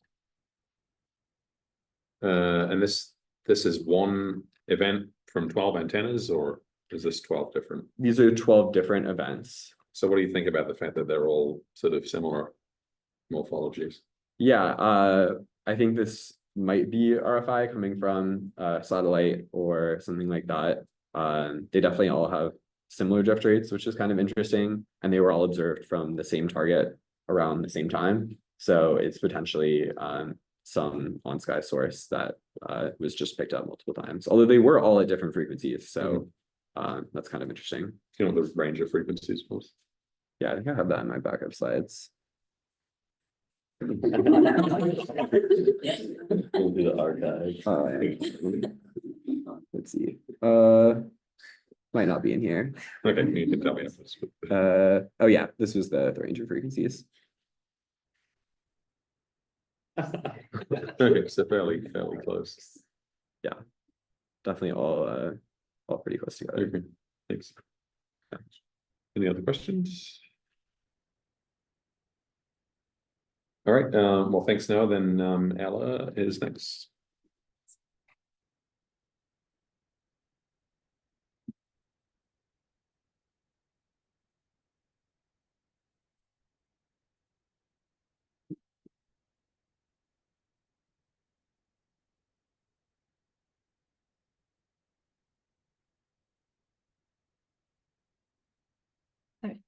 Hello, my name is Ella Chevalier. My mentor is Dr. Anne-Marie Cody, and my project is a search for Dyson structures among stellar eclipsing systems observed by TESS. So the idea behind a Dyson structure is that a civilization more advanced than us could create a structure that they put in orbit around their star, perhaps with the purpose of gaining large amounts of solar power. And this structure, as it passes in front of their star, this transiting event would be detectable by us in the same way that we detect planets or eclipsing binaries.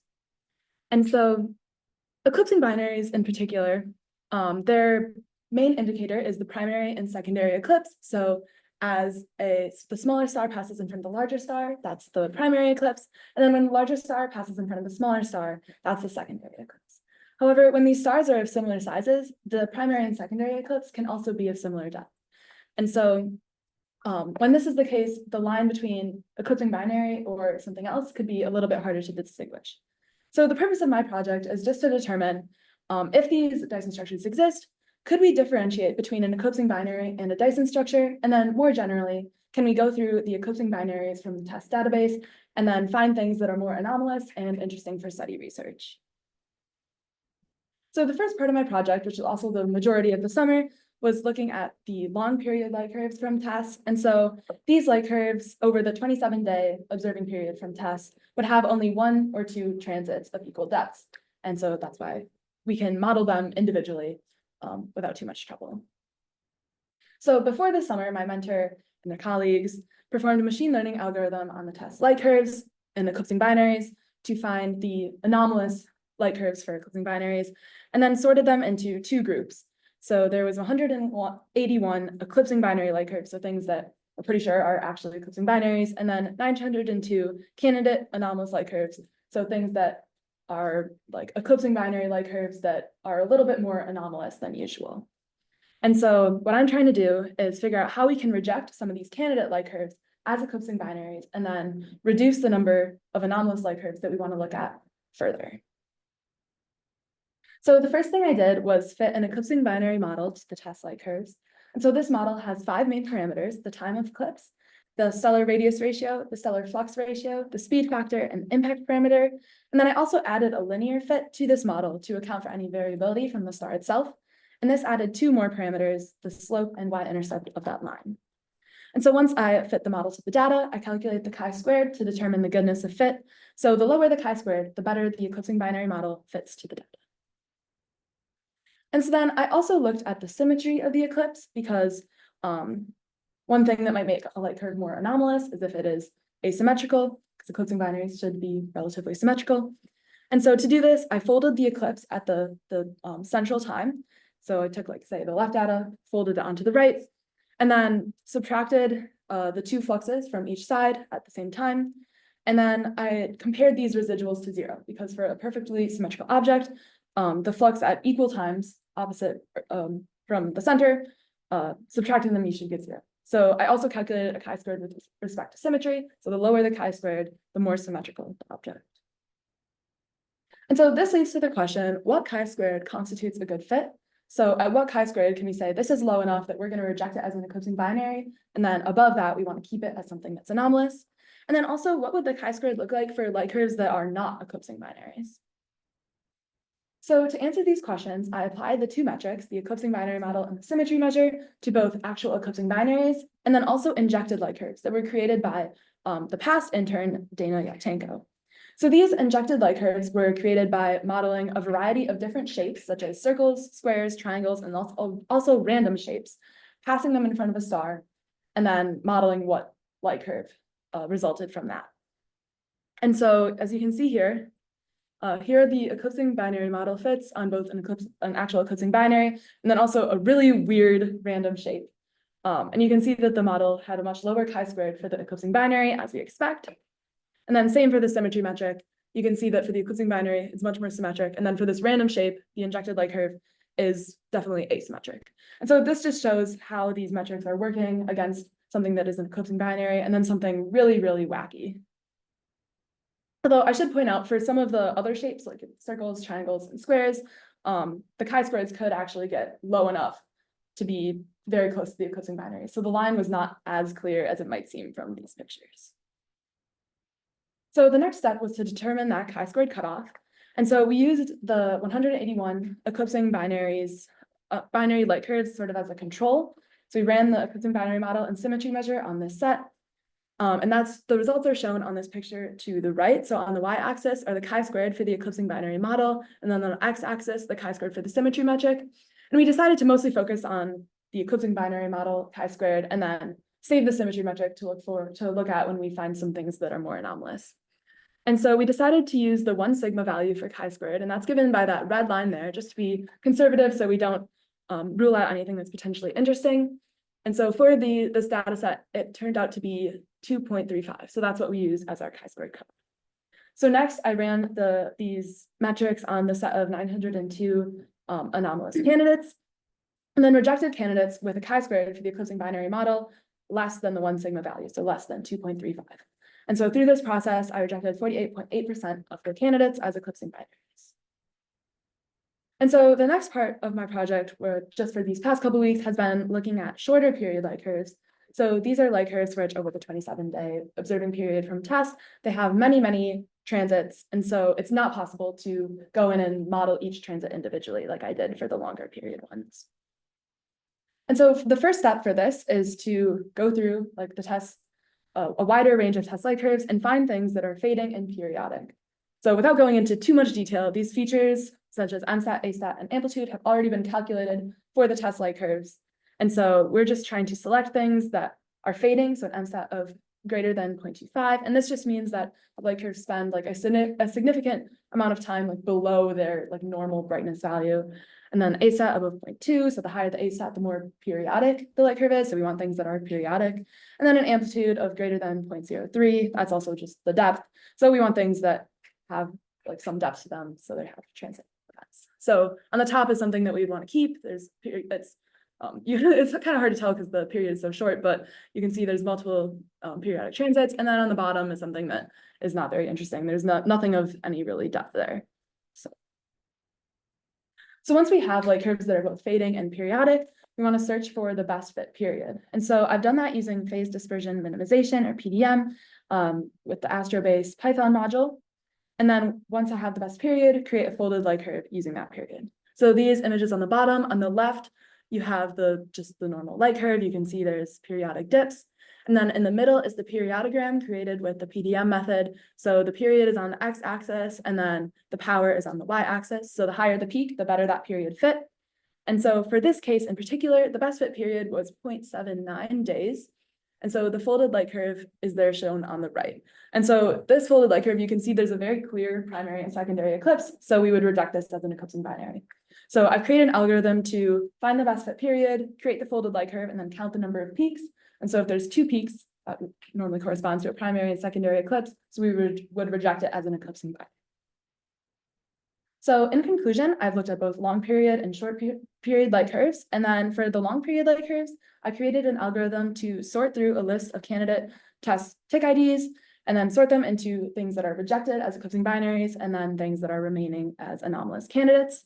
And through that method, I rejected 48.8% of the 902 candidates as eclipsing binaries. And I should say there's like, in the future, my mentor could apply this algorithm to more light curves from TESS. This is just a small sample of the many eclipsing binary light curves from TESS.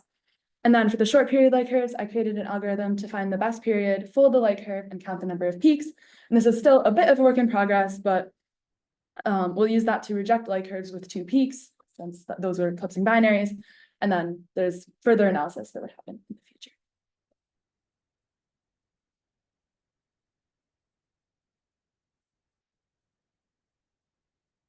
Thanks. Questions?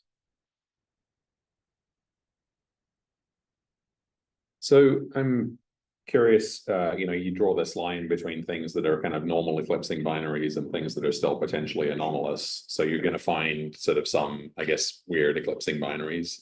What makes them weird? Do you think it's like star spots or something? I mean, what would make that kind of less symmetric? Yeah, I mean, probably, I guess I'm not entirely sure. It could just be, there's probably some that have higher chi-squareds where it's just noise in the data or like high errors in the data. The eclipsing binary model was also a little bit perceptive to the initial parameters. So sometimes that was why they had high chi-squareds. But yeah, I don't know the exact like physical representation, but that's something that I guess you would figure out with further analysis. Any other questions? All right, thanks, Gallay. Then Chatur.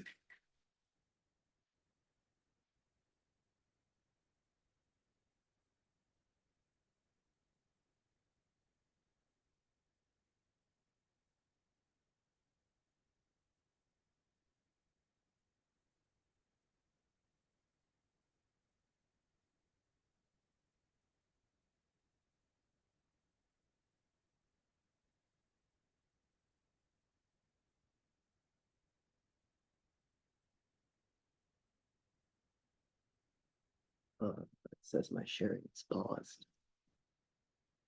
Can I unpause it? Oh, there we go. All right, sick. All right, and let's present. All right. Good morning, everyone. My name is Jess Jeeve. I go to the University of Pennsylvania, and for the next 10 minutes, you can forget everything you know about aliens and aliens in general. That's because this summer and this year, under the guidance and mentorship of Aya Keller and Dr. Carl Van Bibber, I am the inheritor of Breakthrough Listen and Berkeley Studies' one and only Dark Matter program. So let's talk about that, shall we? So throughout the course of this talk, we'll first answer the question that I was asked the most this entire summer. What is an axion? We'll then go through methodology, the analysis I conducted, results. We'll discuss those results for a little bit, and then we'll talk about next steps as well. So what is the axion? I can tell you that it's not that.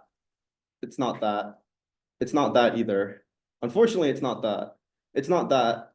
And it's not even the Avengers of Axion, the dishwashing liquid. Sorry to down on all your hopes.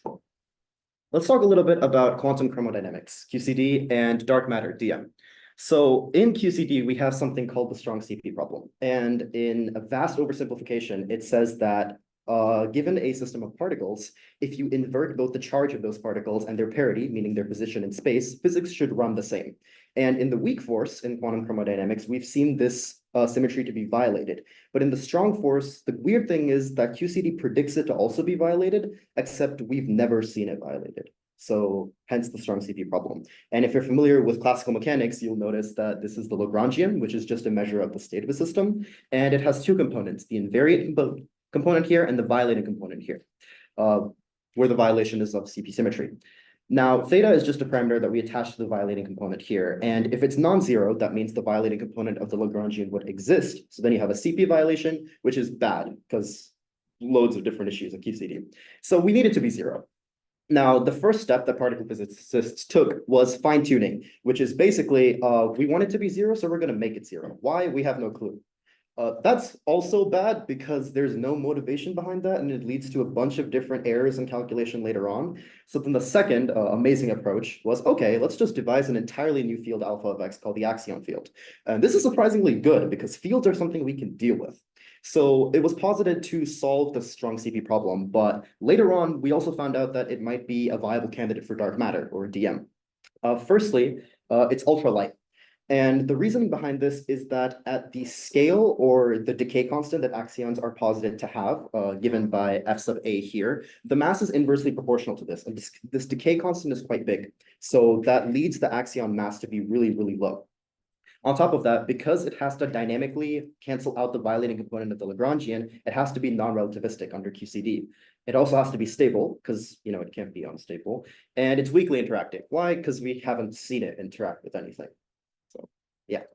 So where does GBT fit into all of this? Or really the relation to Berkeley study and breakthrough listen at all. And that's because of something called axion photon coupling. So under a few mechanisms, primarily the Pecky-Quinn mechanism and something called Primakov scattering, you can have a event in which an axion will convert to a photon, either in the presence of a strong magnetic field or any other, I guess, moment. And when that happens, this is good for us because photons are something we can measure. Photons are something we can see. And that's sort of where telescopic data comes in. So now let's talk about the actual methodology. In 2022, my mentor, Aya Keller, personally, I think came up with a brilliant idea, which is a model-independent search for dark matter. And what it does is it takes the most minimal assumptions you can take for such a search. Firstly, that the axion particle would obey some close to standard model physics in that it would either decay or annihilate. Secondly, that it obeys a standard dark matter galactic density profile. If you're familiar with NFW, we're expecting that it probably should, because that's how galactic dynamics work. And lastly, that the photon emission would be Doppler and intensity shifted based on its position. And I'll get into that a little bit more shortly.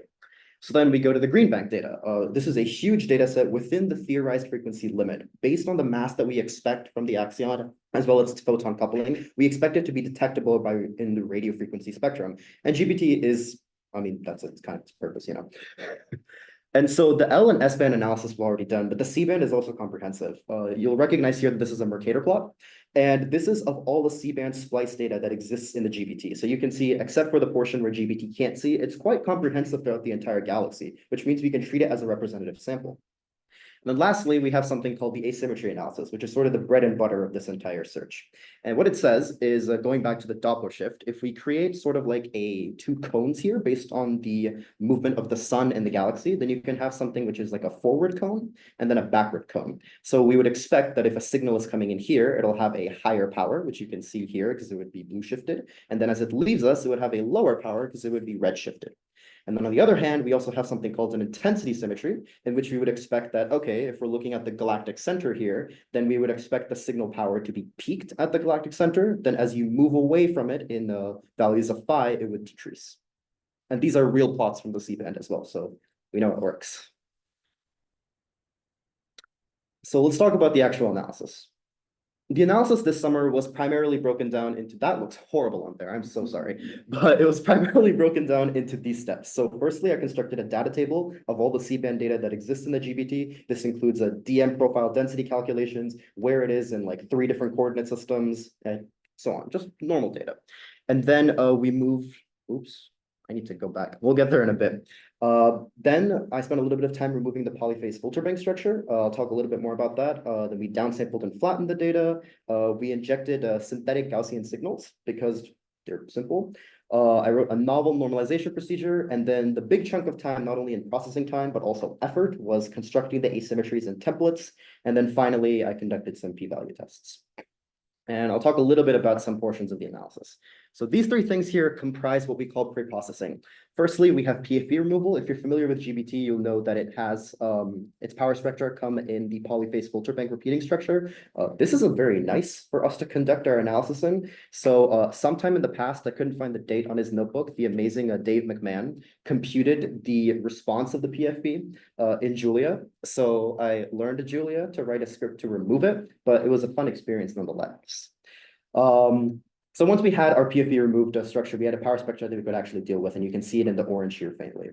And then next we have signal injection. So this is just our repeating Gaussian signals.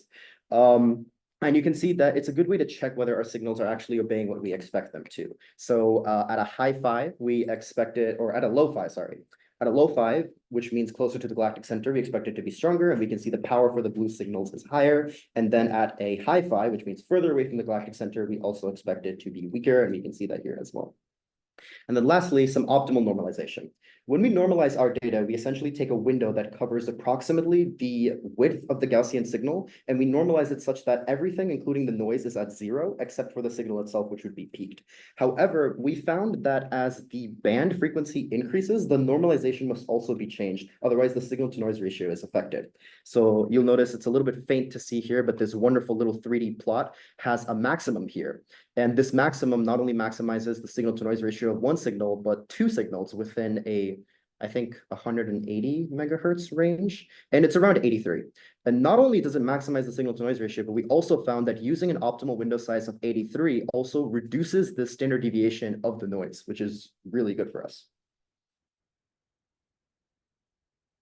So then let's talk a little bit more about some optimization methods. So firstly, the Hungarian matching algorithm. The problem with constructing our intensity asymmetries is that sometimes if we pick 2 different phis and we also pick 2 different thetas, our intensity symmetry can be Doppler shifted. And that's something we don't want, because we want to be able to analyze it for intensity, not for a Doppler shift. So we then want to minimize delta theta such that an intensity symmetry is not Doppler shifted. And this employs something called the Hungarian matching algorithm, in which basically, given 2 sets, you construct a cost matrix, and then you minimize the cost such that the outputted pairs have like the lowest cost between each of them. So we could call blue here like a high delta theta and a red here a low delta theta. And at the end of the algorithm, you would have a set of low phis and high phis in which theta is minimized from all of them. And then secondly, we have Bayesian optimization. So given some constraints on theta, like say these cones here, sometimes we accidentally cut off a lot of data. Like if there's data signals coming from like here and here, they wouldn't be included within our cones, and we want them to be. So if you are familiar with Bayesian optimization, then I can tell you that the objective function was the signal-to-noise ratio of high-frequency Doppler asymmetries. Doppler because we're dealing with theta, and high frequency because that's when SNR is the weakest. And by running a Bayesian optimization, we found a 33% increase in the amount of spectra we could use, and furthermore, a 200% increase in signal to noise, which is nice. So now the moment you've all been waiting for, results. And I'd like to present you with the crown jewel of my summer's work here. This is a combined Doppler and intensity p-value plot in 2 different regions of the C-band. Some things to note here are that these red lines represent standard deviations. So this is your first, your second, your third, and so on. These right here represent the respective p-values. So these down here are in fact p-values of 10 to the negative 16. And I'll talk a little bit more about what this plot means in the upcoming slide. In discussion. I have no idea who these people are. Canva just recommended them and it looks like they're discussing. So yeah, there's that. So discussion, here's the plot here for reference. It's a little bit hard to see, but it's not particularly important. The main conclusions are that within 2 distinct regions of the C-band, we have clearly anomalous data. And the reason for that is because the white line is representing, I guess it's written right here, so I can just continue with it, to a very high degree of statistical significance, evidenced by an extremely low p-value. And these p-values represent the probability that the injected signal was caused by raw data, which means low p-value means low probability. Meaning that for our candidates, it is highly unlikely that the deviations in the ejected data versus the raw data arose from background noise alone. And furthermore, thus, it is more likely that the cause of such a signal was in fact a real signal hidden within the raw data. So what does this mean for us? Well, firstly, given all of our p-value hits, we want to investigate them. We want to see if there are actually very small axion signals that we missed. And if we did find them, or if we did miss them, then we want to find them, you know? Furthermore, those 2 regions are only small regions of the C-band. We have the entire C-band to work with, and thus I want to optimize the p-value finder standard deviation calculation as well for even more hits. So we have an even greater chance of finding axion signatures. Thirdly, this was recommended to me by Dr. Carl Van Bieber. I want to construct a cosine theta heat map.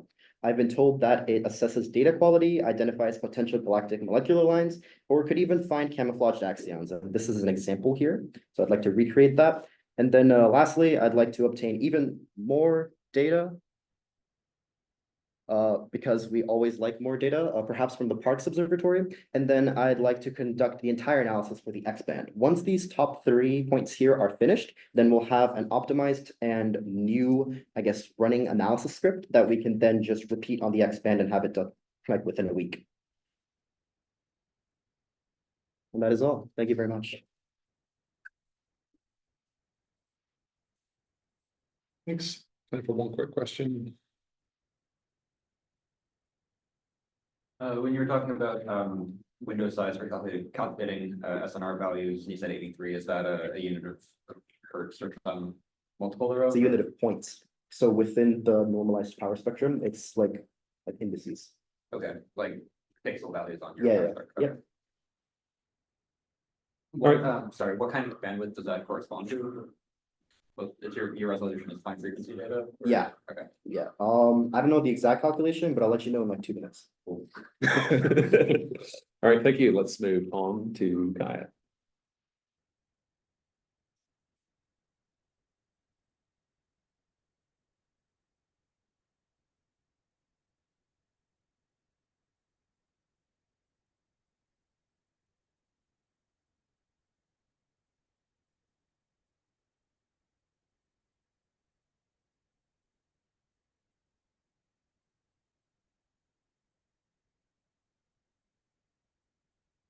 Oh, that looks horrible. Okay, hello, my name is Kaya Renock. I am a rising junior from Haverford College. My mentor is Dr. David DeBoer, and my project is titled Supporting a Lunar Telescope, Calculating the Pointing Direction of the Lunar Farside Technosignature and Transient Telescope. So just a bit of background. The plan is to launch LIP-3 on the far side of the moon in 2028 and operate it for 2 years. If you look to the right, that is a topographical map of the far side of the moon, and the plan is to land it around there in that red dot. And the whole point of operating from the far side of the moon is to avoid radio frequency interference that you get from ground-based observing, even though we now have methods to prevent and identify RFI, but obviously the easiest option is to just not get it at all. And since the far side of the moon is shielded from the Earth, you are completely shielded from ground-based RFI as well as RFI from satellites that are orbiting around the Earth. And the reason why this is such a prevalent issue right now is because lunar technology is kind of like the next big thing in the space industry. And we're at a point in time where this technology is available to us and economically like not that bad, but that means that it's also feasible for everyone else in the world. China has put 2 versions of Chang'e up there already, and as more and more nations and companies send missions up to the far side of the moon that are communicating back to Earth with radio frequencies, then we are going to eventually have RFI problems on the far side, which totally nullifies the entire point. So in order for us to work under the pristine condition that the far side is in right now, we have to fully operate within the next decade. So my specific task for this project was to find a way to calculate the pointing direction of the telescope at any given time. So here we have the Earth, the Moon, telescope. So the method that we came up with was to first calculate the closest point of them on the moon to the Earth, and then find the antipode or the exact opposite point, which basically cuts a line through the middle of the moon.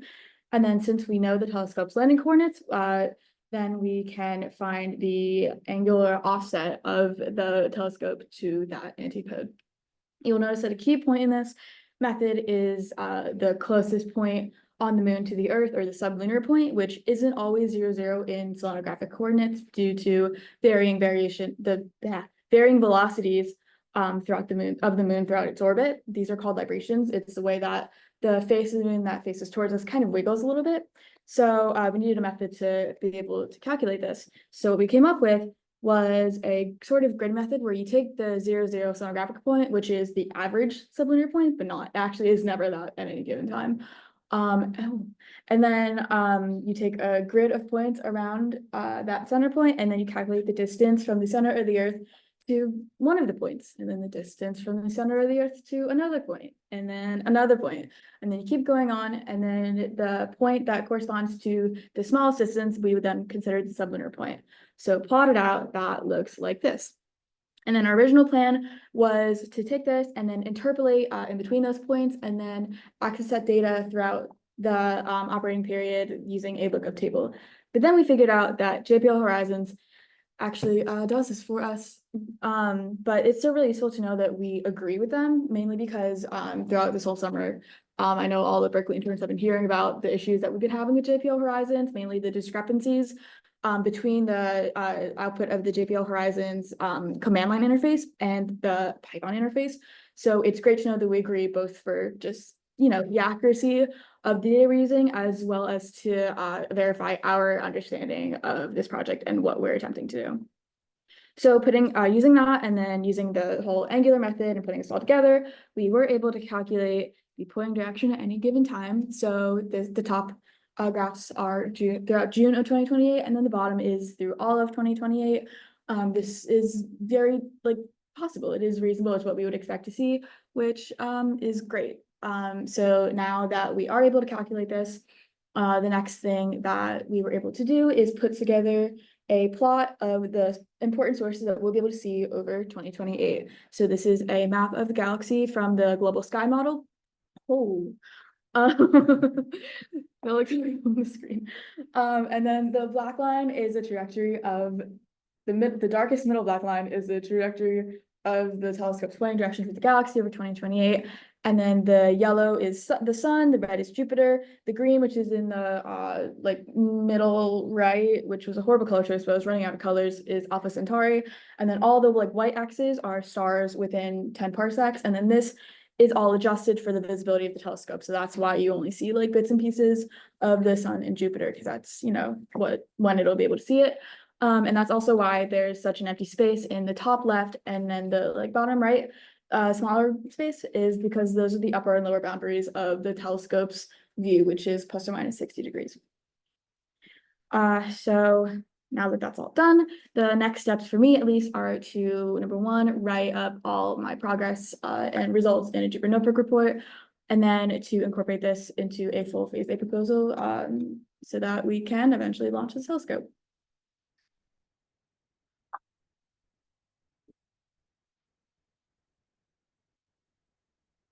thanks. Any questions? Yeah. Do you have like a baseline of similar, well, I mean, nothing like this has been done before, but do you have like maybe a baseline of like similar types of projects that have been proposed in the past and like how likely it is that they're usually, like the proposal actually goes through? Yeah, well, I don't know if you remember from the Oxford conference, Stuart, who talked about lunar farsighted technology. He talked about this one telescope called Lucy Knight that will be launching next year. So and that Berkeley does have a hand in that, like a little bit. So like that has been approved and is going up, you know, like really soon. The difference between that is this is like fully private, and also we are looking for technosignatures with this one. But yeah, there is a telescope going up soon that is very similar to this. All right, thanks, Kaya. And next up is Colin. You think I'm good from here? Yeah, if you project. All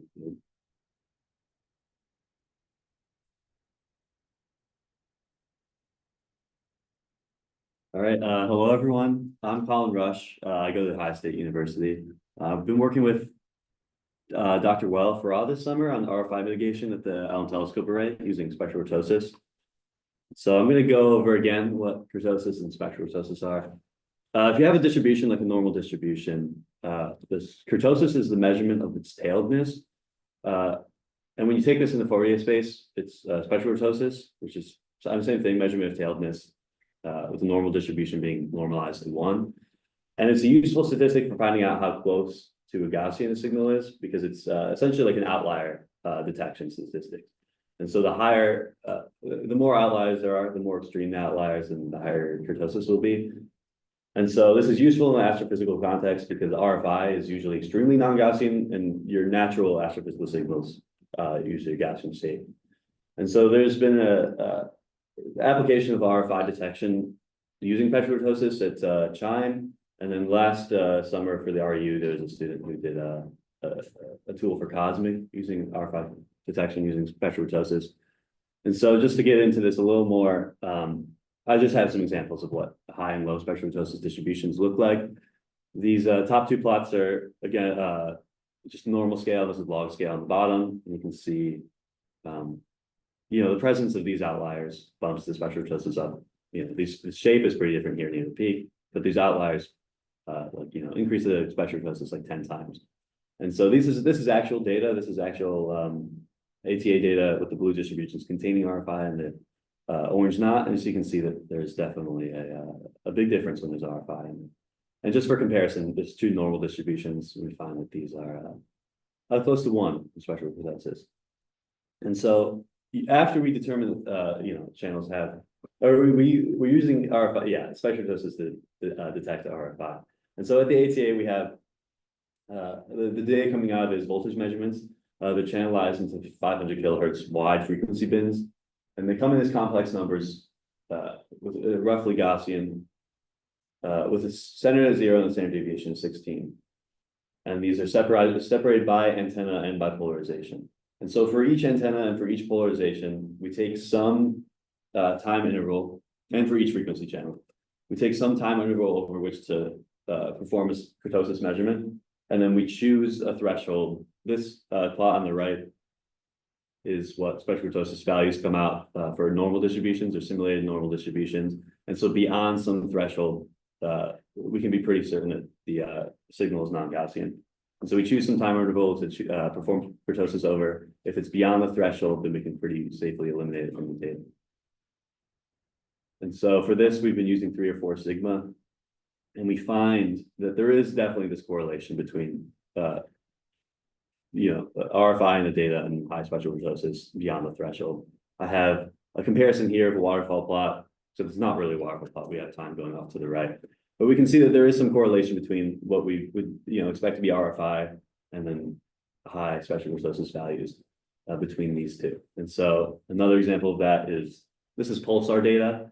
And I've actually just taken the signal that has RFI in it and just cranked up the intensity of that to try to bring the RFI like out of the data. And so we can see that, you know, where there's RFI in this original pulsar plot, this spectral kurtosis data can definitely reflect that correlation. And we're using pulsar data a lot, by the way, just because it's pretty consistent, measurable.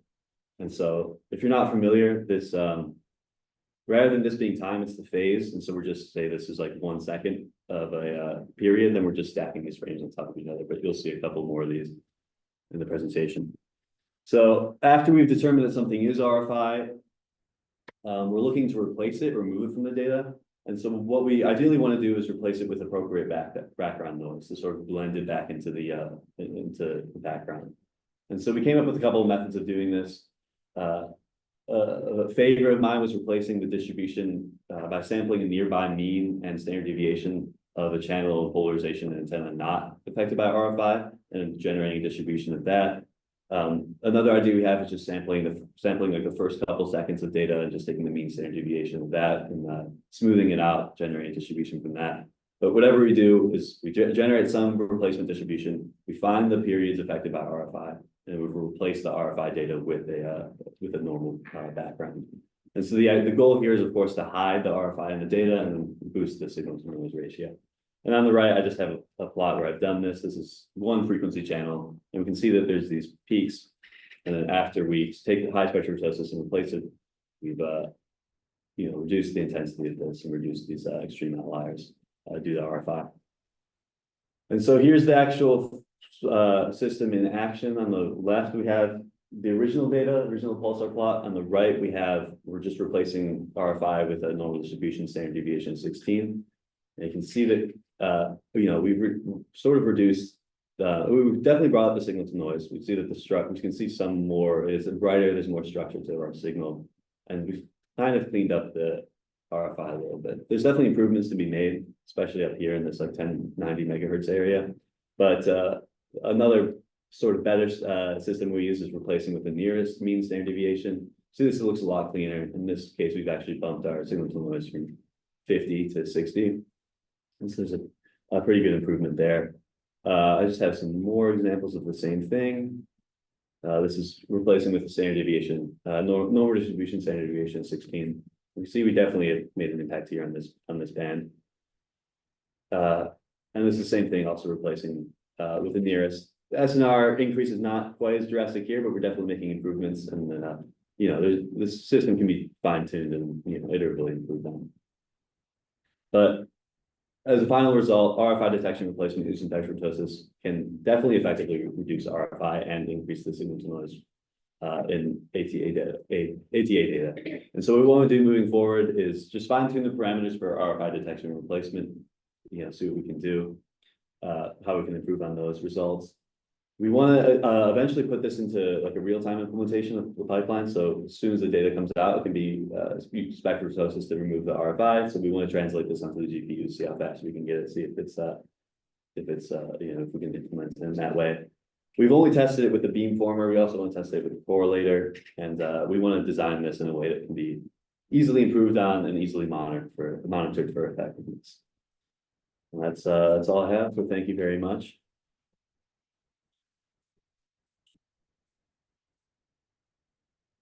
Thanks. Any questions? What's that? How long would you expect your implementation to take for the correlator versus? Oh, I mean, it should be mostly the same. It's just a matter of just testing, but the actual code will be the same. Just because it comes, you're putting this in right as for each, like right as the data comes off of the antenna, and so before it's even beamformed or anything, this is pretty much the first step after Fourier transform. How specific is this process to the ATA? Do you see any how easy would it be to run on something different? It's super easy. I mean, obviously there's some there's differences in noise and sensitivity between instruments, but the system that's in place in Chime is very similar, and all the concepts are the same. It's just a matter of really just the parameters that would change. All right, thank you. Next is Maya.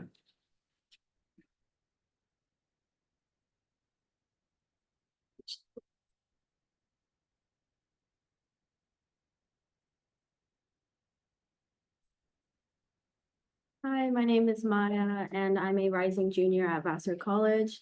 and my project this summer was a technosignature search with BLUs on the Meerkat telescope, and my mentors were Daniel Check and David McMahon. So my goal for the summer was to look for a narrowband drifting signal, which is a technosignature, and I'm using data from the Meerkat telescope, which is a 64 antenna array telescope, and I'm using Breakthrough Listen's user-supplied equipment system, which is a SETI survey backend on the telescope that is able to commensally observe along with the primary observer, which just means we get a copy of the data of wherever the primary observer is looking, and we can do our own research with that data. So my target was the K2-18b exoplanet, which is a super-Earth exoplanet that orbits a M-type star. And a couple of the reasons we think this might be a good place to look for a technosignature is that there was evidence of water vapor found in K2-18b's atmosphere, as well as detected evidence of carbon dioxide and methane in the atmosphere, which are both potential biosignatures.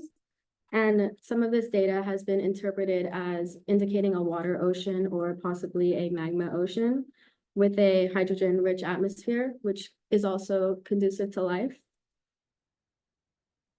But the first couple of weeks of this internship, I was actually working with the JWST data from Meerkat just to see if we could actually detect a technosignature that we know would be there.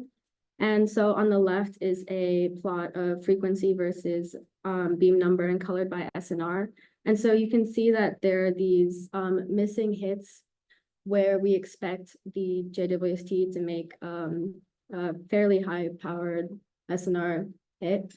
And so we wanted to investigate why these hits weren't showing up. And so on the right, I actually went into the HDF5 files to check that there actually would be a hit, which you can see there are here in the waterfall plots of these beams.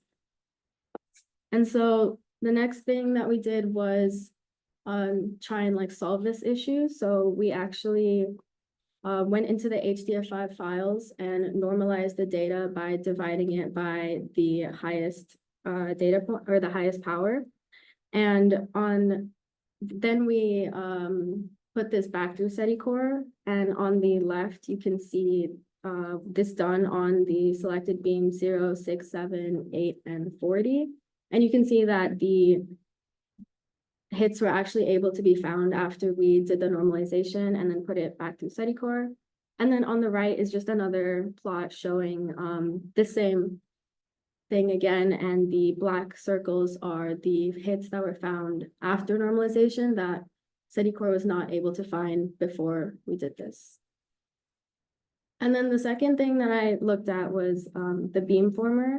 And so I made a normalized total power time series for each of the selected beams, 0, 6, 7, 8, 40, and also the incoherent beam. And I normalized this by the incoherent beam because I knew that it would be constant over time. And on the left, you can see the waterfall plots of each of the beams, and the red box around each of the beams is the frequency range that I summed together, integrated together to get the total power time series. And so I was looking at the ratio of coherent to incoherent beam, which, because we have 62 antennas, should be 10 log 10, 62, which is around 18. And so if you look at beam 0, this is actually around 12. And so it was kind of a mystery as to why there was this 6 decibels of missing power. But we actually looked at the position of the JWST and where we beamformed each of the beams. And we found that if you looked at the beam sensitivity and where the JWST was moving, we beamformed on a set RA and deck while the JWST was actually moving. So we found that there was this 6 relative power here, which accounted for the 6 decibels of power that was missing from the previous plot. And so we were kind of able to show that the beamformer was working correctly by plotting the normalized total power over time and comparing it to the expected power, as well as the location of where the JWST was in the sky. So back to my Technosignature search with K218b.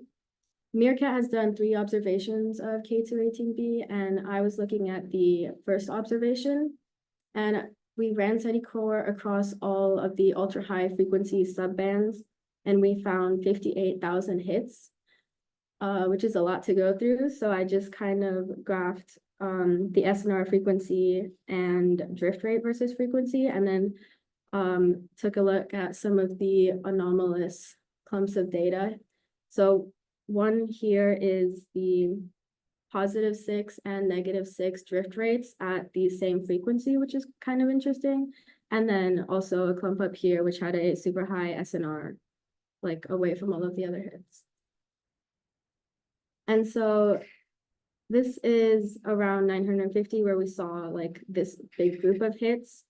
And then this is the high SNR. And then this is the 6 hertz per second hit. And then this is the -6 hertz per second hit. And it's interesting because there's not really a hit that you can see or any signal in these waterfall plots that would look like a high drift rate hit. Yeah, and I actually looked at the frequency allocations for the South Africa, like what they have, and I found that the bands were allocated for wireless access service and aeronautical radio navigation. So these are most likely RFI. And so I removed the known RFI frequencies at these bands, and then I was left with 5,919 hits. And then I did some more RFI mitigation by finding hits that were in multiple beams, which is up here. Oh. And after that, that took out actually like 96% of the hits. And so there were only 54 hits left after that, which is on the bottom right. And so these are kind of the most interesting hits from K218b. They're all very low drift rates. And some of these could perhaps be like single antenna RFI, like on the 3rd row. Yeah, I think most of these are probably RFI, so I don't think I found any technosignatures, unfortunately, but I did make a tutorial on how to work with data from Meerkat, which just goes through like what a hit file is, an HDF5 file, how to make a waterfall plot and a spectrogram. And then I also made a hits to filter bank file converter, which would enable analysis from different tools like Bliss and TurboSeti. Yeah. And then I also want to write up my work in the fall.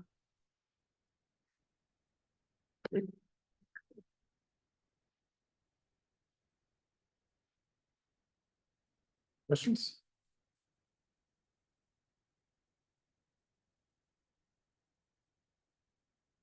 Did you ever figure out why the normalization improved the detection in those few channels? Yeah, I think it was a floating point number issue where it would just go up to like infinity. And, yeah. Any questions? All right, then Arav.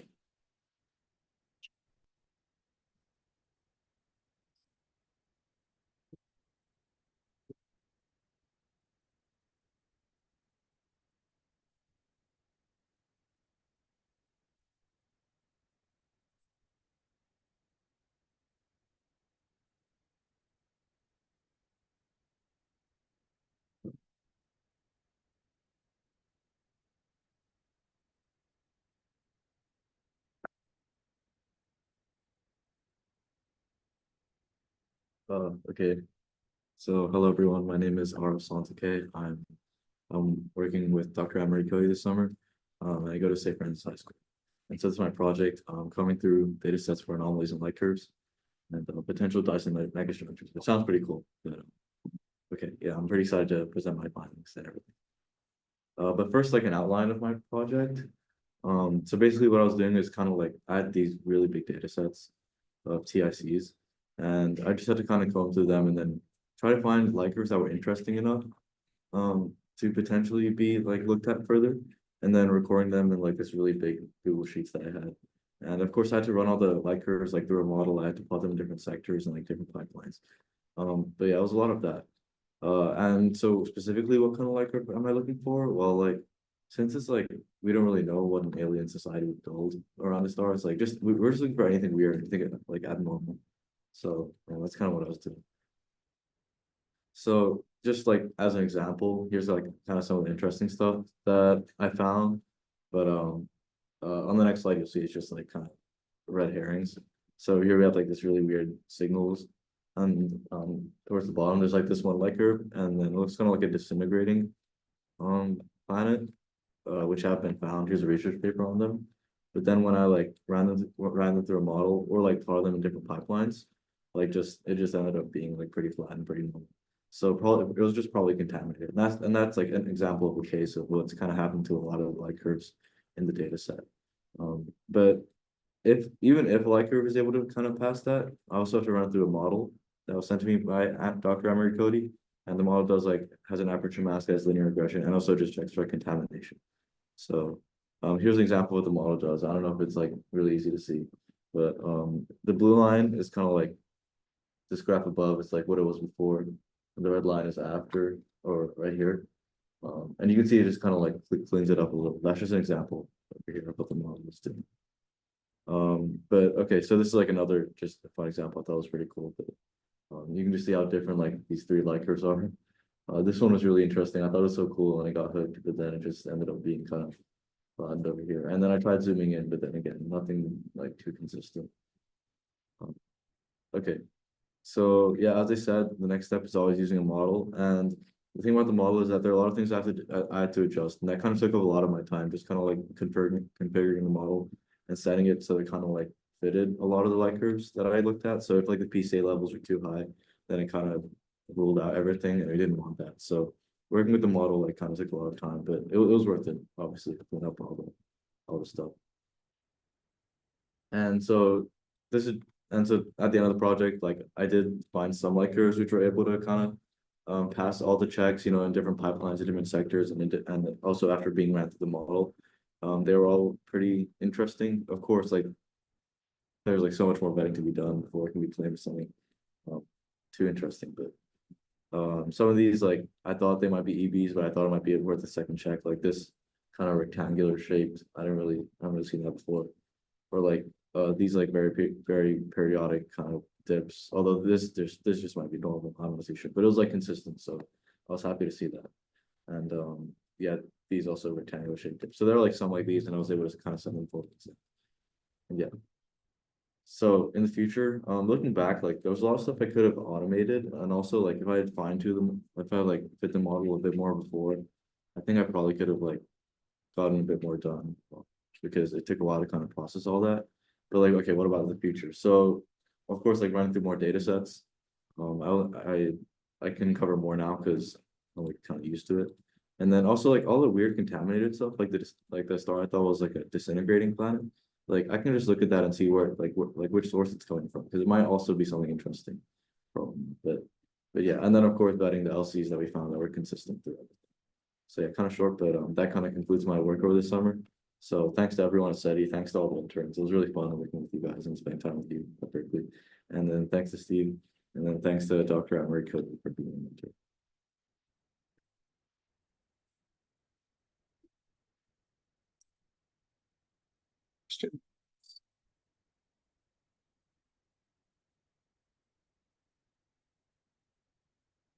I'm curious if you've chatted with Ella about the periodic signals, and if you thought about sort of folding some. Oh yeah, like fitting the light curves. Yeah, so I thought it was pretty interesting, and like it could have like automated like a lot of the kind of work I was looking through. But just to like ask, like yours was mostly just to check for eclipsing binaries, right? Yeah.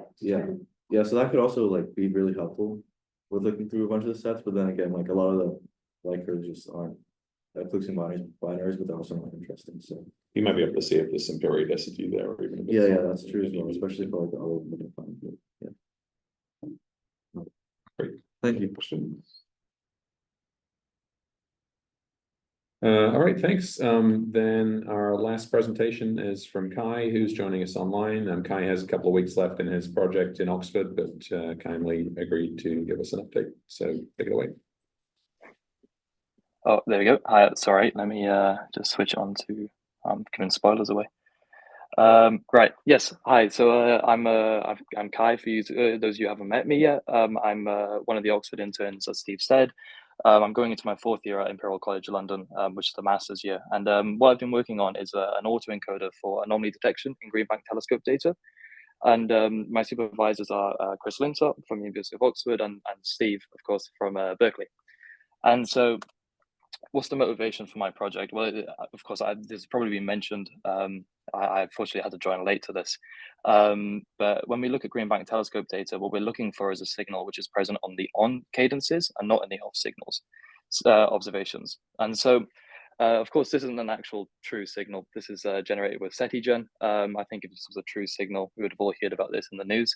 But the problem here, and of course, this is somewhat beating the proverbial dead horse, is that RFI is annoying, and it makes it challenging to find these signals. And you see some of this on the right here of this plot. So the goal is essentially finding a needle in a haystack, as we've all probably heard. And so how I try and go about this and to find this needle in the haystack is using an autoencoder. And for a quick recap of what an autoencoder is, so they're essentially a type of machine learning that takes an input image, learns to compress this down to some latent vectors, and then learns to also reconstruct from this latent vectors an image. And then the idea is that these the original image and the final image have some loss function to compare the two, and then we get really good at getting a loss function down. So we essentially get really good at reconstructing the image, and somewhat good. We actually need to train this, of course, using data. And so what I've done is I've injected signals onto true background signals, and I've gone for a wide range. So sinusoidals, wide linear lines, and polynomial lines. The idea for the next 2 weeks, of course, is to branch this out and get a few more maybe that are of interest. And then so what we do is we put this into the original input, and it compresses it down and then reconstructs it, and hopefully we get somewhat of a similar output. And this is where I say hopefully, because the current reconstructions aren't amazing. There's promise though. So this was done using 100,000 training data, 8 latent vectors for compression, and a data split of 30%, 10%, 30%, 30%. And that's background combined false and true, where background, of course, is the background slide. Combined is a combination of true and false signals injected onto background, and the true and false signals themselves are these injected lines on top of background.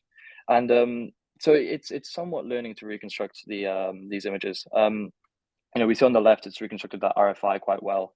The second and fourth plot are kind of very messy. It hasn't learned to learn these signals very well. But we look at the third one in particular, these wide linear lines have been learned quite well. I want you to just sort of hold on to that information for a bit. So what we can do is we can actually extract these latent vectors that are reconstructing these images. So you can essentially run the image on the left through the encoder and extract it before using the decoder. And you can go about clustering. And so I've asked you to remember these wide linear lines, because using TSNE, which compresses the 8 dimensions down into 2 dimensions, we see that this third label here, which is the wide linear lines, has clustered together somewhat. So it's somewhat learned that these are distinct signals amongst the other ones, which is interesting. And it's also interesting why it hasn't learned the other ones. What we can also do is we can also look at the injection types. So clustering of labeling by the type of injections, we see particularly that the background itself has clustered away, which is also interesting, as it's learned that there's something unique in the backgrounds and with injections. And so how do we then detect the anomalies in this, which are hopefully the true signals? Well, we go about this by using the reconstruction loss. And so what you can do is you can plot the histogram of the number of samples against the loss of each one. And so you choose some threshold value and define above which are anomalous and below which are normal. And then we can go about and use PCA, which is another dimensionality reduction method. So again, reducing down to 2 dimensions. Of course, you can reduce down to 3, but I find 2 easier to present. So here's this, and of course the anomalous ones plotted on top of it. This itself doesn't tell you much. What does tell you is when you then go and cluster these anomalous points. And so I've just run a DB scan clustering on this, and we've retrieved 4 different clusters, a purple, blue, green, and red. Now again, this itself doesn't tell you much until you look at these clusters individually. And plotting a few random ones, we see the red, blue, and green ones here. You can start to try and make similarities between these. There's some odd ones, especially in the blue, the second slide here. Sorry, this isn't again in the same format as earlier, where the above is the original image and the below is the reconstructed. But yeah, you can see in the top left, the second one, it doesn't really fit the other ones too much, but it seems to have clustered for some reason that the autoencoder seems worthy of, right? And so, but the bottom left, you can also make some sense in that there's maybe 2 wide linear lines and stuff like this. But I've left the purple one out of here for dramatic effect, and this is the one that I'm most proud of, in that we've spotted Welsh dragons in telescope data, which I wish I could carry on telling you is actually true. And in fact, I've actually injected some Welsh dragons onto this as an outlier. And the good news is that we've actually retrieved them. So this is almost like a proof of concept that we can maybe start to detect these outliers and clustering, especially as it has happened with the wide linear lines, and maybe start seeing some differentiation between true and false signals, or just interesting signals in general. And so that brings us to the next 2 weeks. So I'm going to carry on and hopefully get an architecture that will actually differentiate and be able to reconstruct quite well. Of course, train on more data and attempt to extract some interesting potential signals from data. That's a real hopeful goal, but who knows, maybe we find ET. So yeah, that brings me to the end. I just wanted to quickly note that this work's been heavily inspired by Peter Ma and Brian Rogers. There are 2 or 3 papers from there that have been quite crucial to this work is here, and I've left my email here as well if you want to reach out with any questions. But that does bring me to the end. So yeah, I'm really excited for any questions if you have any.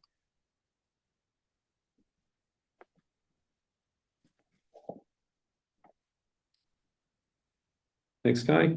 Any questions?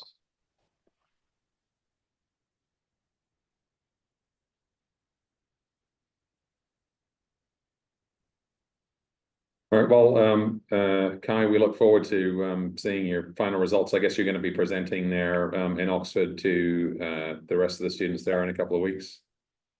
Yes, yeah, I think 2 weeks, so it's maybe the Friday. We have our own sort of wrap up, yeah.